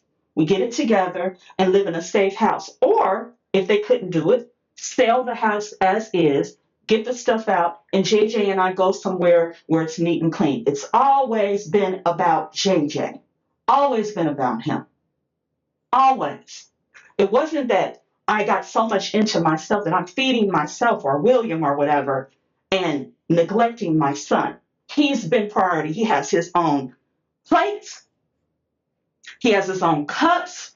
He has his own food when I have it. Now, there has been some days where it's been a little leaner. My aunt has sent Instacarts. A lot of the food in the refrigerator did not belong to me. William had a refrigerator downstairs. He would go and he would sometimes eat our food as well, and his food. But at no point ever would I just go, oh, you know what? I'm overwhelmed. I can't do it. I'm not going to feed my son. I would feed him. That particular day, because I was sick and William was there, and in a bag, I don't know if you guys saw these little baggies with these little applesauce cups and breakfast bars, which were his treats. Can you give him this for me, please? I'm not well. He said yes. And I believe that he would do that day. I don't know why the medicine isn't coming up. I don't know why it's saying that he wasn't fed, because I fed him. When we were at the hotel previously, William would wake up, he'd go to the breakfast bar for continental breakfast, he'd come and get blueberry muffins and granola bars. That was a snack that I didn't have to buy. So at this little bitty confined area, JJ would go whenever he wanted to, but he'd have to have the bananas. I always had fresh fruit. He wasn't even a junk kid. You're not going to see, if you see soft drinks, it's me. I don't even think he's ever had a soft drink before. He drinks water. He drinks juice. I cooked for him. I've done whatever I possibly could. I don't understand why he didn't have food in his system. That wasn't intentional. It wasn't like I was just so lax. No matter how sick I am, no matter how tired I am, he's been my first priority. He's been my first priority. I don't just sit him in there all day. He gets up, he comes up the steps, he eats, we do work. He's around me all day long, and he's fine. We've got things on YouTube that he specifically likes. We have books that he has. There are things that he does. My aunt buys him books, his things he loves to bird watch. When the dog was alive, he grabbed his book, he'd get the dog, and they go out on deck, and that was their relaxing moment. We do work, he'd come back in, drink a little, eat something, and then go back outside. I've never intentionally or tried to ever neglect him. I thought I've been doing the best that I could, and I thought I was feeding my son. I thought I was caring for my son. At no point did I sit there and go, well, I'm not going to feed him. I don't love him. I'm too tired. It's never been that. It's always been about him. It's always been about him. So you all can say you went in there and there was great electricity. That's not how it works. I would wake up in the middle of the night. There would not be heat. Now, had I known that William was downstairs with 2 heaters pulling the heat, or the car was sitting there pulling the heat, the electricity rather, not the heat, in hindsight, it would have been better. But to deal with him in his mouth, to deal with him in an argumentative state, it was too much. My best way was to move and get him out of our lives. And then JJ and myself could live a good life. A good life. I worked hard to try to provide. I worked hard to have a good life. No, we don't have very much. My mother had showed signs in and out. I didn't know it was dementia, but she would drive, but she showed signs that some things weren't right. And it happened more so in COVID. The first seizure happened at home during COVID. So when you guys interviewed the people at ABS initially, he never had it. We called Dr. Shapiro. He started having these grand mal seizures. But everything was about him. My mother could barely care for herself at some points to be able to care for JJ. I hear everything that you're saying. I believe that for the longest of times, that's exactly what you did to take care of him, just like Detective Ko said. I would never not take care. I would never withhold anything. If I didn't eat, if I didn't have things, he had things. He had things. He had food. It was there. It was there. You had plenty of food. That's not the issue. And Tamara, I'm going to tell you something. I'm not going to back down because I have worked on this too long. I've got too much information. I know too much of the facts to allow you to sit here and try to blow smoke to divert what we're focusing on. Okay? You were a good mother. Okay? You brought him up and you took care of him for 15 and a half, 16 years, whatever it was. But there was a point recently where you stopped, okay? Your body doesn't start to eat your muscles away, okay, just overnight. That is a long period of time. My dad had cancer, and I watched him go from 260 pounds to 160 pounds because he wouldn't eat. And his body, the only way his body could survive was to eat the muscle for energy. That's the only way. And that's exactly what happened to JJ. Over a period of time, his body ate his muscle, it ate its fat, it ate everything it could to try to survive. And it finally got to the point where it could survive no more. Because he was not being fed. He was not being taken care of. And you tell me, look at this room. This is the room that you put him in. Look at the clutter. Look how everything looks like. I mean, you gave him if the cot was there, you gave him a 2-foot by 3-foot area to be able to stand in. Well, it's worse than jail. I understand that. Okay? You can say it was the warmest area in the room. It was 56 degrees when we were there. You can say you didn't lock him in a room, but the lock shows on the outside of the door. Know what? This lock was there when we bought this. This lock has been there. You want to tell me that's his favorite cot? Look at the condition of it. Take the poop stains away. And I would. It's frayed. I know. It's a mess. I understand. Okay? I understand. Look at this. This is what he was living in. This is what he was laying in. It's not one day. That's a lot. Look at his diaper. You can't say that you changed him. I did. Okay? I did. Look at this. Look at it. Look at all the food in the refrigerator. There's no way a young man should ever die from starvation when you've got that much food in the refrigerator. That's not all my food, but I did. Tamara, be a human being right now. Be a human being. Act like you have a little bit of compassion to this young man. Can you please lower your voice a little bit? I am. You are not. You are not. You're doubling down. You're lying. You're not telling us the truth. And I'm done with it. Okay. If that's what you want to do, you do it. And good luck in court. JJ didn't deserve this. He did not. JJ was 100% dependent on you to take care of him. I understand that. I understand that. And if you were doing what you say you were doing, he wouldn't have been as malnutritioned as he was. And I'm sorry for it.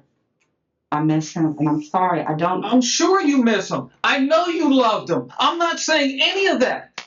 I will never say that you didn't love him. I will never say that you did your best. But I will absolutely absolutely get on the stand and testify that there came a day where you gave up. Mm-mm. Or maybe not even gave up, just couldn't do it anymore.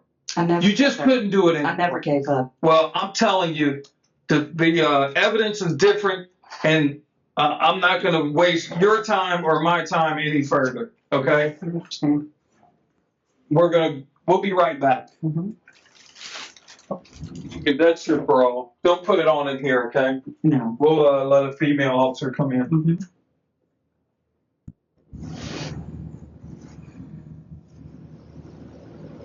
Excuse me, can you turn the heat up a little bit in here for me, please? I don't know how to do that, I'll be honest. How you doing? How you doing? Trying to warm up. How are you? I'm doing well.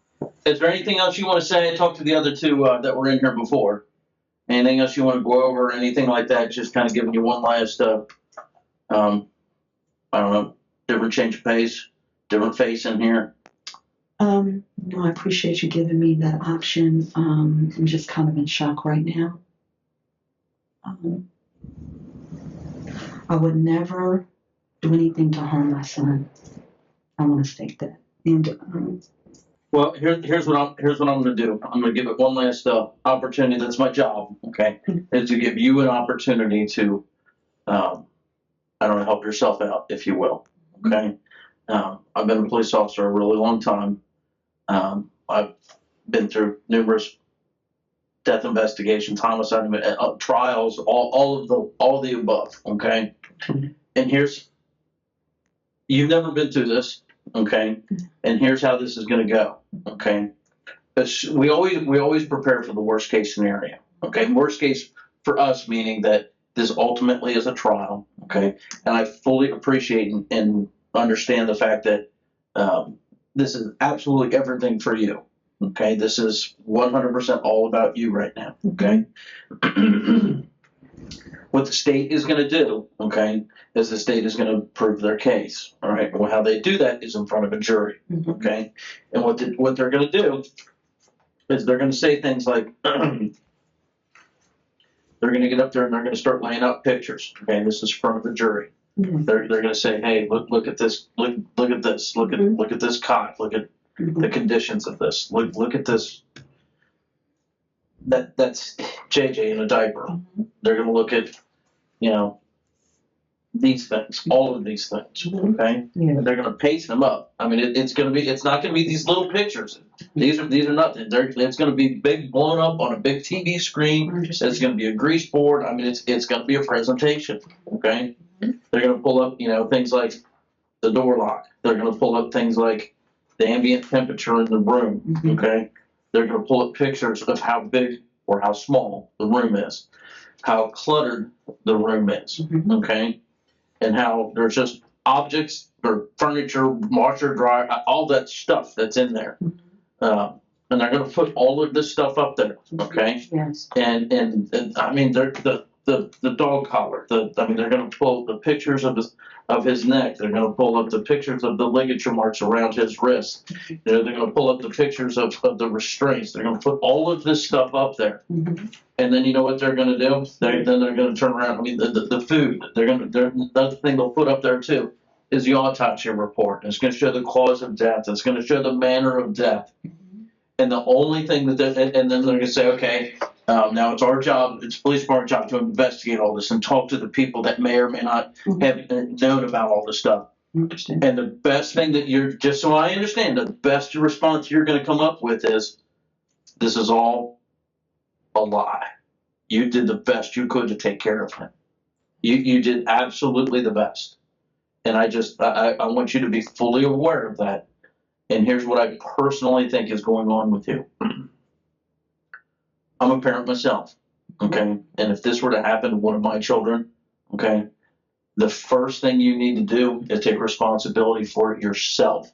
I don't think you want to take responsibility for any of this stuff because you would have to say, I am responsible for this, let alone going into court and saying, hey, I was overwhelmed.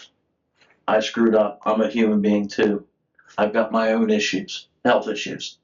I was grieving over the loss of my own mother. You know, and I'm going to tell you this, is that judges, juries, we're all human beings, we're all people. And we look for a reason why things happen, okay? Rather than just looking at someone and saying, hey, this person's an absolute monster, okay? And then I'm telling you right now, from what they just told me, okay, I'm looking at all these pictures, okay, Yes. is that without an explanation, they're going to think you're a monster. How in the world could one human being do this to another human being, especially one that they reared from since before they were 1 year old? Can you explain any of this? I'm not a monster. I love my son. There were some overwhelming circumstances. He was fed. Are you sorry any of this happened? I'm sorry that he's gone. Are you sorry about any of the circumstances? Absolutely. Are you sorry that all this stuff even happened? This Yes, even I do. came to be? Yes. Okay, tell me about that. I'm sorry that this happened to him, period. I wish he was here. I wish I could hug him. What about the things that led up to all this? I explained to the detectives that the restraints were there. I'd never used them, just a few times when I gave him his medicine when he had seizures. He was always changed. He didn't lie around in feces. Here's one. Go ahead and finish that thought.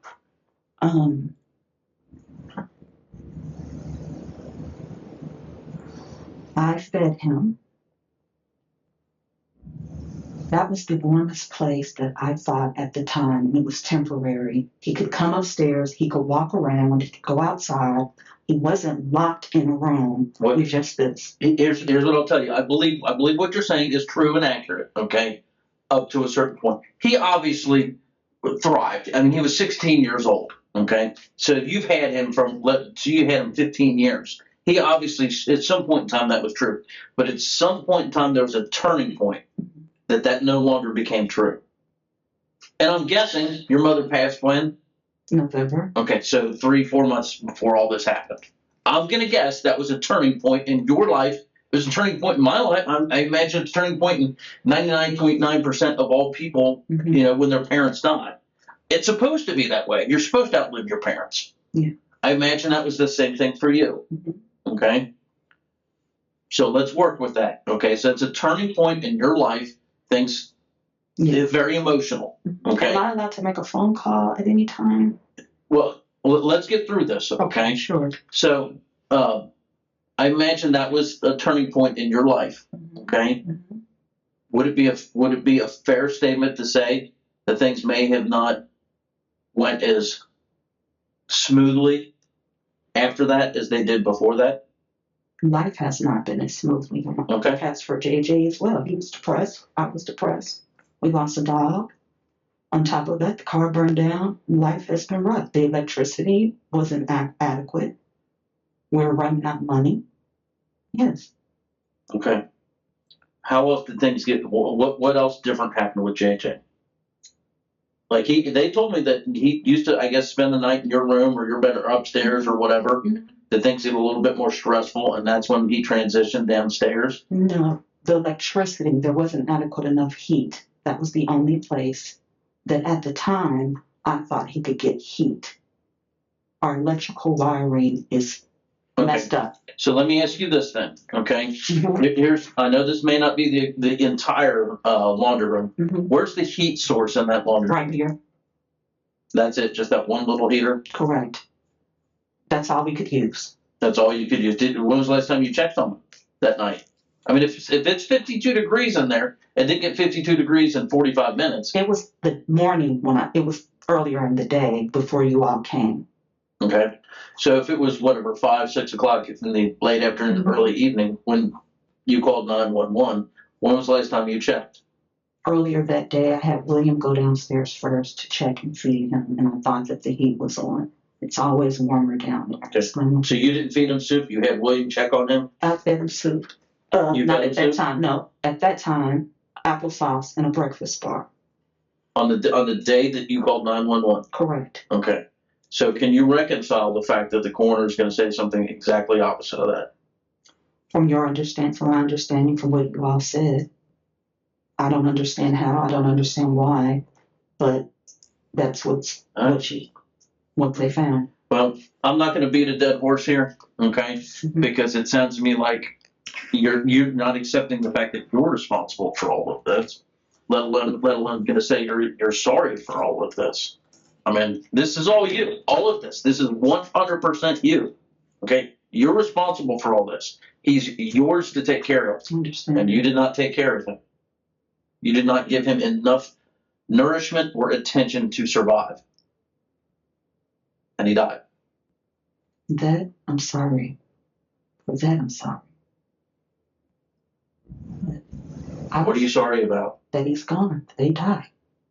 Are you sorry that you were responsible for this, and you're sorry that it happened, and you were overwhelmed? Yes, I was overwhelmed. Would it be a fair statement to say because you're overwhelmed, some things were overlooked? I was sick that particular day, and I depended on someone that maybe I shouldn't have depended on. That's fair to say. So yes, that becomes part of the factor of being overwhelmed. Yes. Yes. Trying to get things together, trying to get electricity that particular day on the phone, trying to call OPERS to see if my mother had something left for us I could get the electricity. Yes, I was overwhelmed. Absolutely overwhelmed.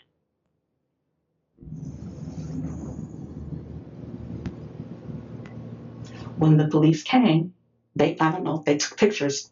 There was food there because I was wanting him to eat later. There was food where? In the kitchen, on the kitchen counter. Okay. His favorite, SpaghettiOs and maybe a banana and something else, I don't know. But the SpaghettiOs I'd taken out of the microwave, that was there for him to eat. I don't eat SpaghettiOs. So I don't understand that part. That there wasn't any food in his stomach. Or his intestines. I don't understand that. I think you were overwhelmed for a lot longer than you think you were, or that you're leading on to be. And that doesn't happen overnight.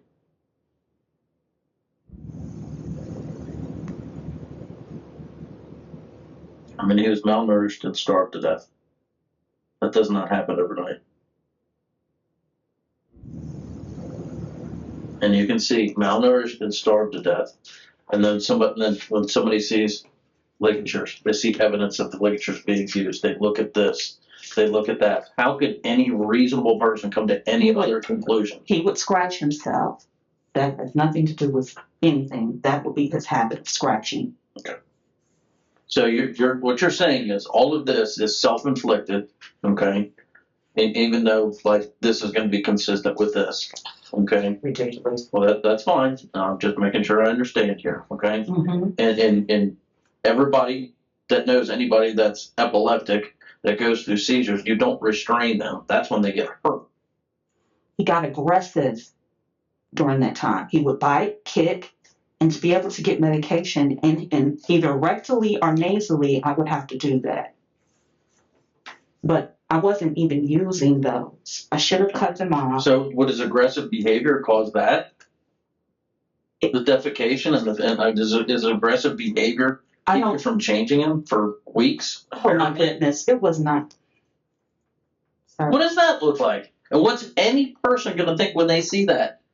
Most adults, not all, obviously, most adults have children or know people that have children that have seen dirty diapers. I understand. That was not weeks. He was changed every day. There were tons of pull-ups, tons of walking. That's a bold-faced lie that he was changed every day. Look at that. You can't sit there and tell me. That day, I did not. That day, I did not. I did not even see that when I went downstairs. I didn't notice that he even defecated on himself. I did not. What about the smell? There's no way you could walk in that small, tiny room with this cot and not notice the smell. My son passed. I didn't notice it. I'm telling you. Okay, before he passed, you said you went down there and fed him soup. I did not see that. I did not see that. He had a blanket over him. I did not see that he did that. The night before. How do you have a blanket over him if you fed him soup? He's not going to lay down Just and laid eat up. soup. He sat up and drank And you it. never smelled anything? You never noticed did anything? Not. And okay, and you expect 12 jurors to believe that?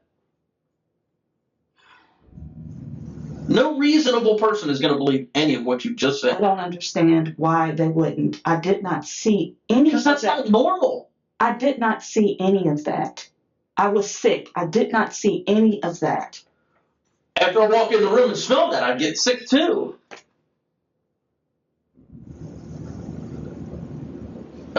I mean, I'm basically laying this all out to you, like saying, hey, I screwed up. I'm going to take responsibility for my actions here. And you're just like, nope, not going to happen. Can I make a phone call, sir? I just. Do you want to be done here?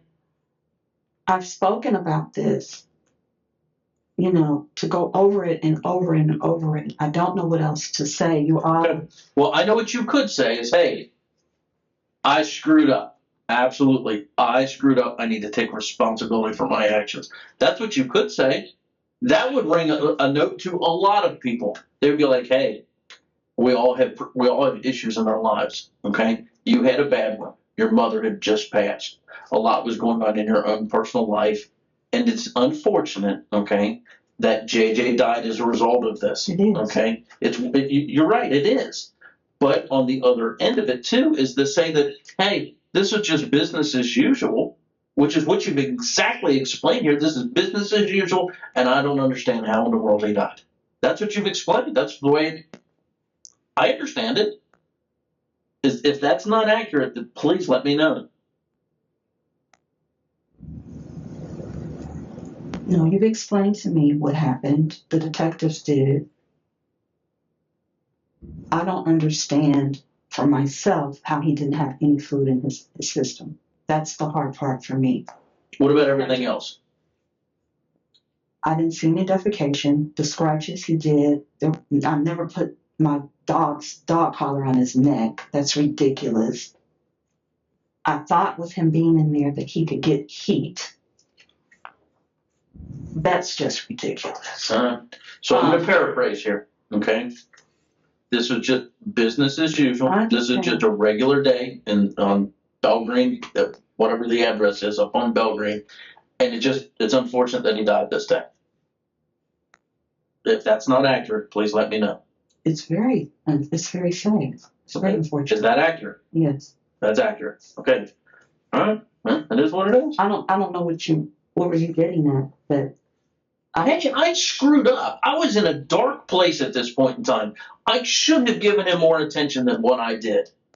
But you're saying that no, you did absolutely nothing wrong, and you're as pure as the driven snow. That's what you've explained to me. This is business as usual. It just so happened he died. No, I didn't. I need to know absolutely nothing wrong when you came in there and fed him soup, which is an entire line of. I can't reconcile that. I mean, I can't imagine that you didn't know something. If he really ate soup, drank soup, whatever you want to call it, he had to have sat up. You can't have soup when you're laying down. And I can't understand how if he sat up, like you said he did, how you wouldn't notice that. No reasonable person going to be like, yeah, I could see how she'd overlook that. Nobody's going to think that. I see that. But how about I'm sorry? Man, I fucked up. I'm sorry. I use those words. No. I wouldn't say the F word, but yeah. I'm sorry that he's gone. I'm sorry for the way that he's gone. I'm sorry if he suffered. I never left him unchanged. He had a seizure. I didn't want to move him. I was afraid if he walked up the steps, he would fall and hurt himself. I made an appointment the next day to be seen, even if it was virtually, with a neurologist with my concerns about his seizures and his health. I would never starve him. I was not putting him in there and putting a dog collar or locking him in there for any kind of whatever reason. That was the best thing at that time. The cot was easier. That was his favorite spot, no matter if it's raggedy or whatever. That was his thing. He loved that cot.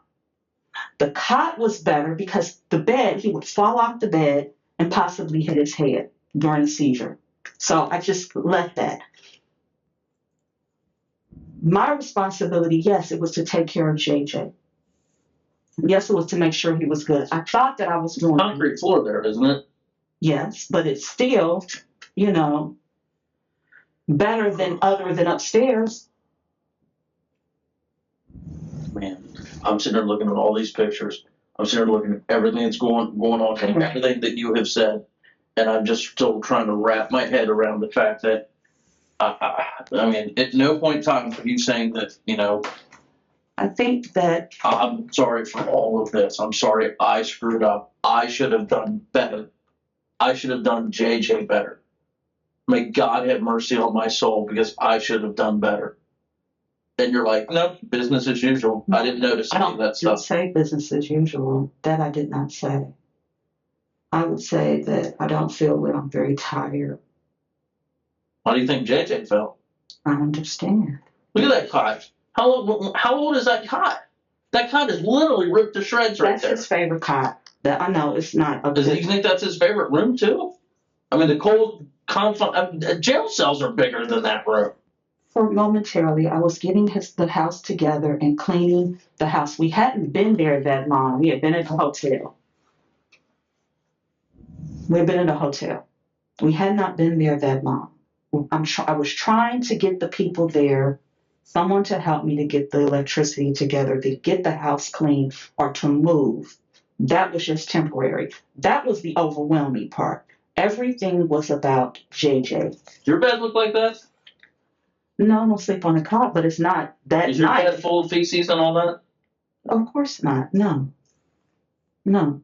Is it warm upstairs in your bedroom? No. No, it's not? No. When the officers got there was like 74 or something like that. They said in the hallway. In the hallway? Yeah. Okay. My room is cold. Oh, okay. Does he think it was like 50 degrees cold? Probably, yeah. What I didn't know is that William had Was it two cold? heaters. Excuse me. Oh, go ahead, sorry. No, go ahead. You had 2 heaters, go ahead. That William was using downstairs that was zapping the electricity. Okay. And so. I get it, to bi-level heat rises. No, that's not what I'm saying. We have electrical problems. It needed to be updated. The man at Duke said, try not to have too much on at one time. I didn't realize that William was putting 2 heaters on, but he was. I would have never had JJ downstairs. I would have kept him upstairs and put a heater on. And we could have both been warm. I was cold. I slept in a room that was cold every single night. I have the little plug-in in my wall. It does nothing. It just blows heat like a hair dryer in one area. My room is freezing. But I thought I was doing something to keep him warm with that heater. It just seemed to warm up. And that's the best heater. You couldn't even put on that many space heaters at once without everything going out.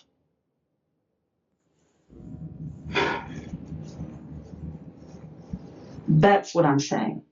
Right. That's my point.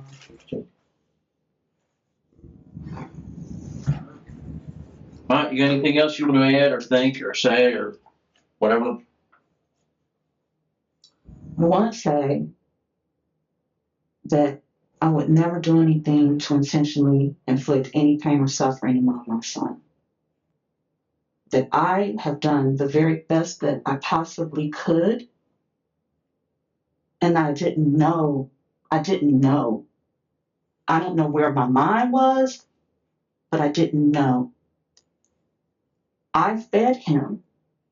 When the officers came, I had food for him. There was food in the house. They opened up the refrigerators. That wasn't all of my food. That was William's, and he had a refrigerator downstairs. I have tried to do the best that I could in my life to treat people kindly and to not even have a traffic ticket. I've given everything to my mother and my son. I'm in a nightmare right now. I don't understand what happened. I don't understand what's going on. I'm not here to just continually go over. I'm a very sick person.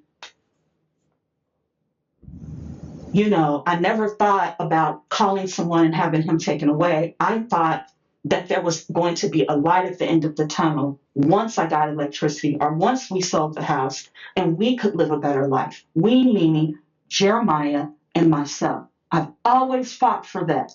I've always fought for that. I can't explain him having a pull-up that was like that. Had I gone downstairs and I'd seen that, I had no problem changing him. I had plenty of pull-ups. I had plenty of wipes. We didn't have hot water, but he would sit in the tub. I'd boil the water and we'd have to improvise on how to wash him up. If they look, he had all kinds of cleaning products and body washes and toothpaste and all of that. Everything that I've done and every bit of my body has been to make sure that he was okay. I don't know what happened. I don't understand why they say they don't see any medication. He's had medication. He had seizure medication the night before nasally. I don't know why that's not coming up. I can't understand why there wasn't any food in his intestine. I don't know what to say. Now, as far as the responsibility of giving it to William when I was sick and saying, can you feed him? I should have just dragged my behind, even if I had to crawl, after violently throwing up and try to feed JJ. I was very, very sick. How you say you were sick? Like, tell me about that. Like, how sick were you? What do you mean? What do you mean? 3 autoimmune diseases. Okay. I get it. It's a long term, but it's like you said, violently throwing up. I mean, yeah, that's what happens. Okay. Right. And so I depended on him, thinking that he was going to do that. But it's not like I just said, oh, I'm going to give up. I'm not going to feed JJ. It's never been that way. Or I'm just going to set him down here and he's going to be locked up in this situation. It's never been like that. He comes upstairs. He reads. He watches YouTube. He goes to sit out on the deck. He watches birds. He does everything that I possibly could to make him happy. I was getting back to my life and making sure that he was getting back to his the best way that I could after caring for a very sick mother, after me being sick and trying to hold everything together. But I never in a million years would start. Half of the food that's there, I can't even eat. That is food for him. So when the detective said, you make sure you can eat, there's days I can't even eat that food. Those are things for JJ. Plates for JJ, shoes for JJ, clothes for JJ. Everything has been about him. When I don't have, he's had. What did your mother die of? A stroke. Well, she was she septic. living with you? Or Yeah, she was living with me. No, I was her caregiver.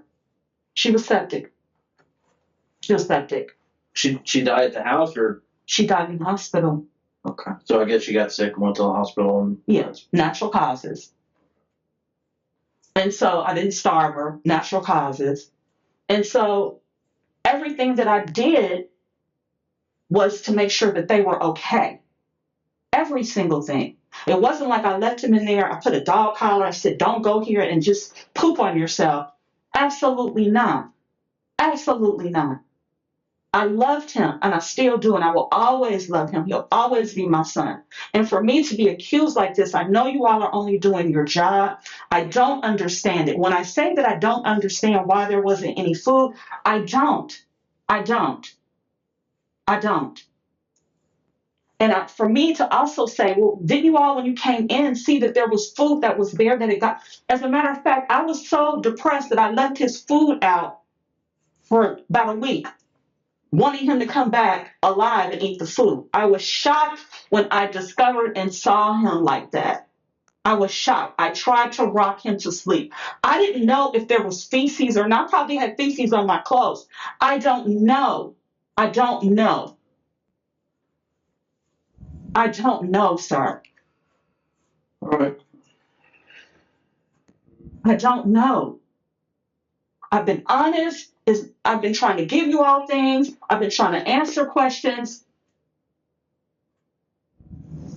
You know, this is what I'm telling you, my truth, what I did, and how I was able to take care of him. I would never withhold any food from my son. Never. And the night before. Listen, I don't know you. I've never met you before a day in my life, okay? But from an outsider looking in, and this is the way it's going to be presented in court, is that your mother was probably the primary caregiver for JJ, and JJ survived about 3 months without her. And and She obviously the end of she it been- was him starving to death. I don't understand that because she was paralyzed for about 3 years.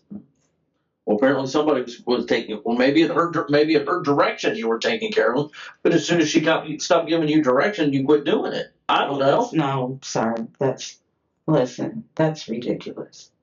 No, I mean, your explanation of it didn't hold water for me, I understand. and I don't know how it's going to hold water for any other normal, rational human being. Okay. But if that's what you want to hang your hat on, personally, I think I'd be like, hey, I messed up. I screwed up. Am I allowed to make a phone call and am I allowed to put on my bra? Tamara's boyfriend William pled guilty to involuntary manslaughter and child endangerment and agreed to testify against Tamara. He was sentenced to 11 to 15 years in prison. Tamara received the maximum sentence and got 15 years in prison after pleading guilty to involuntary manslaughter and child endangerment.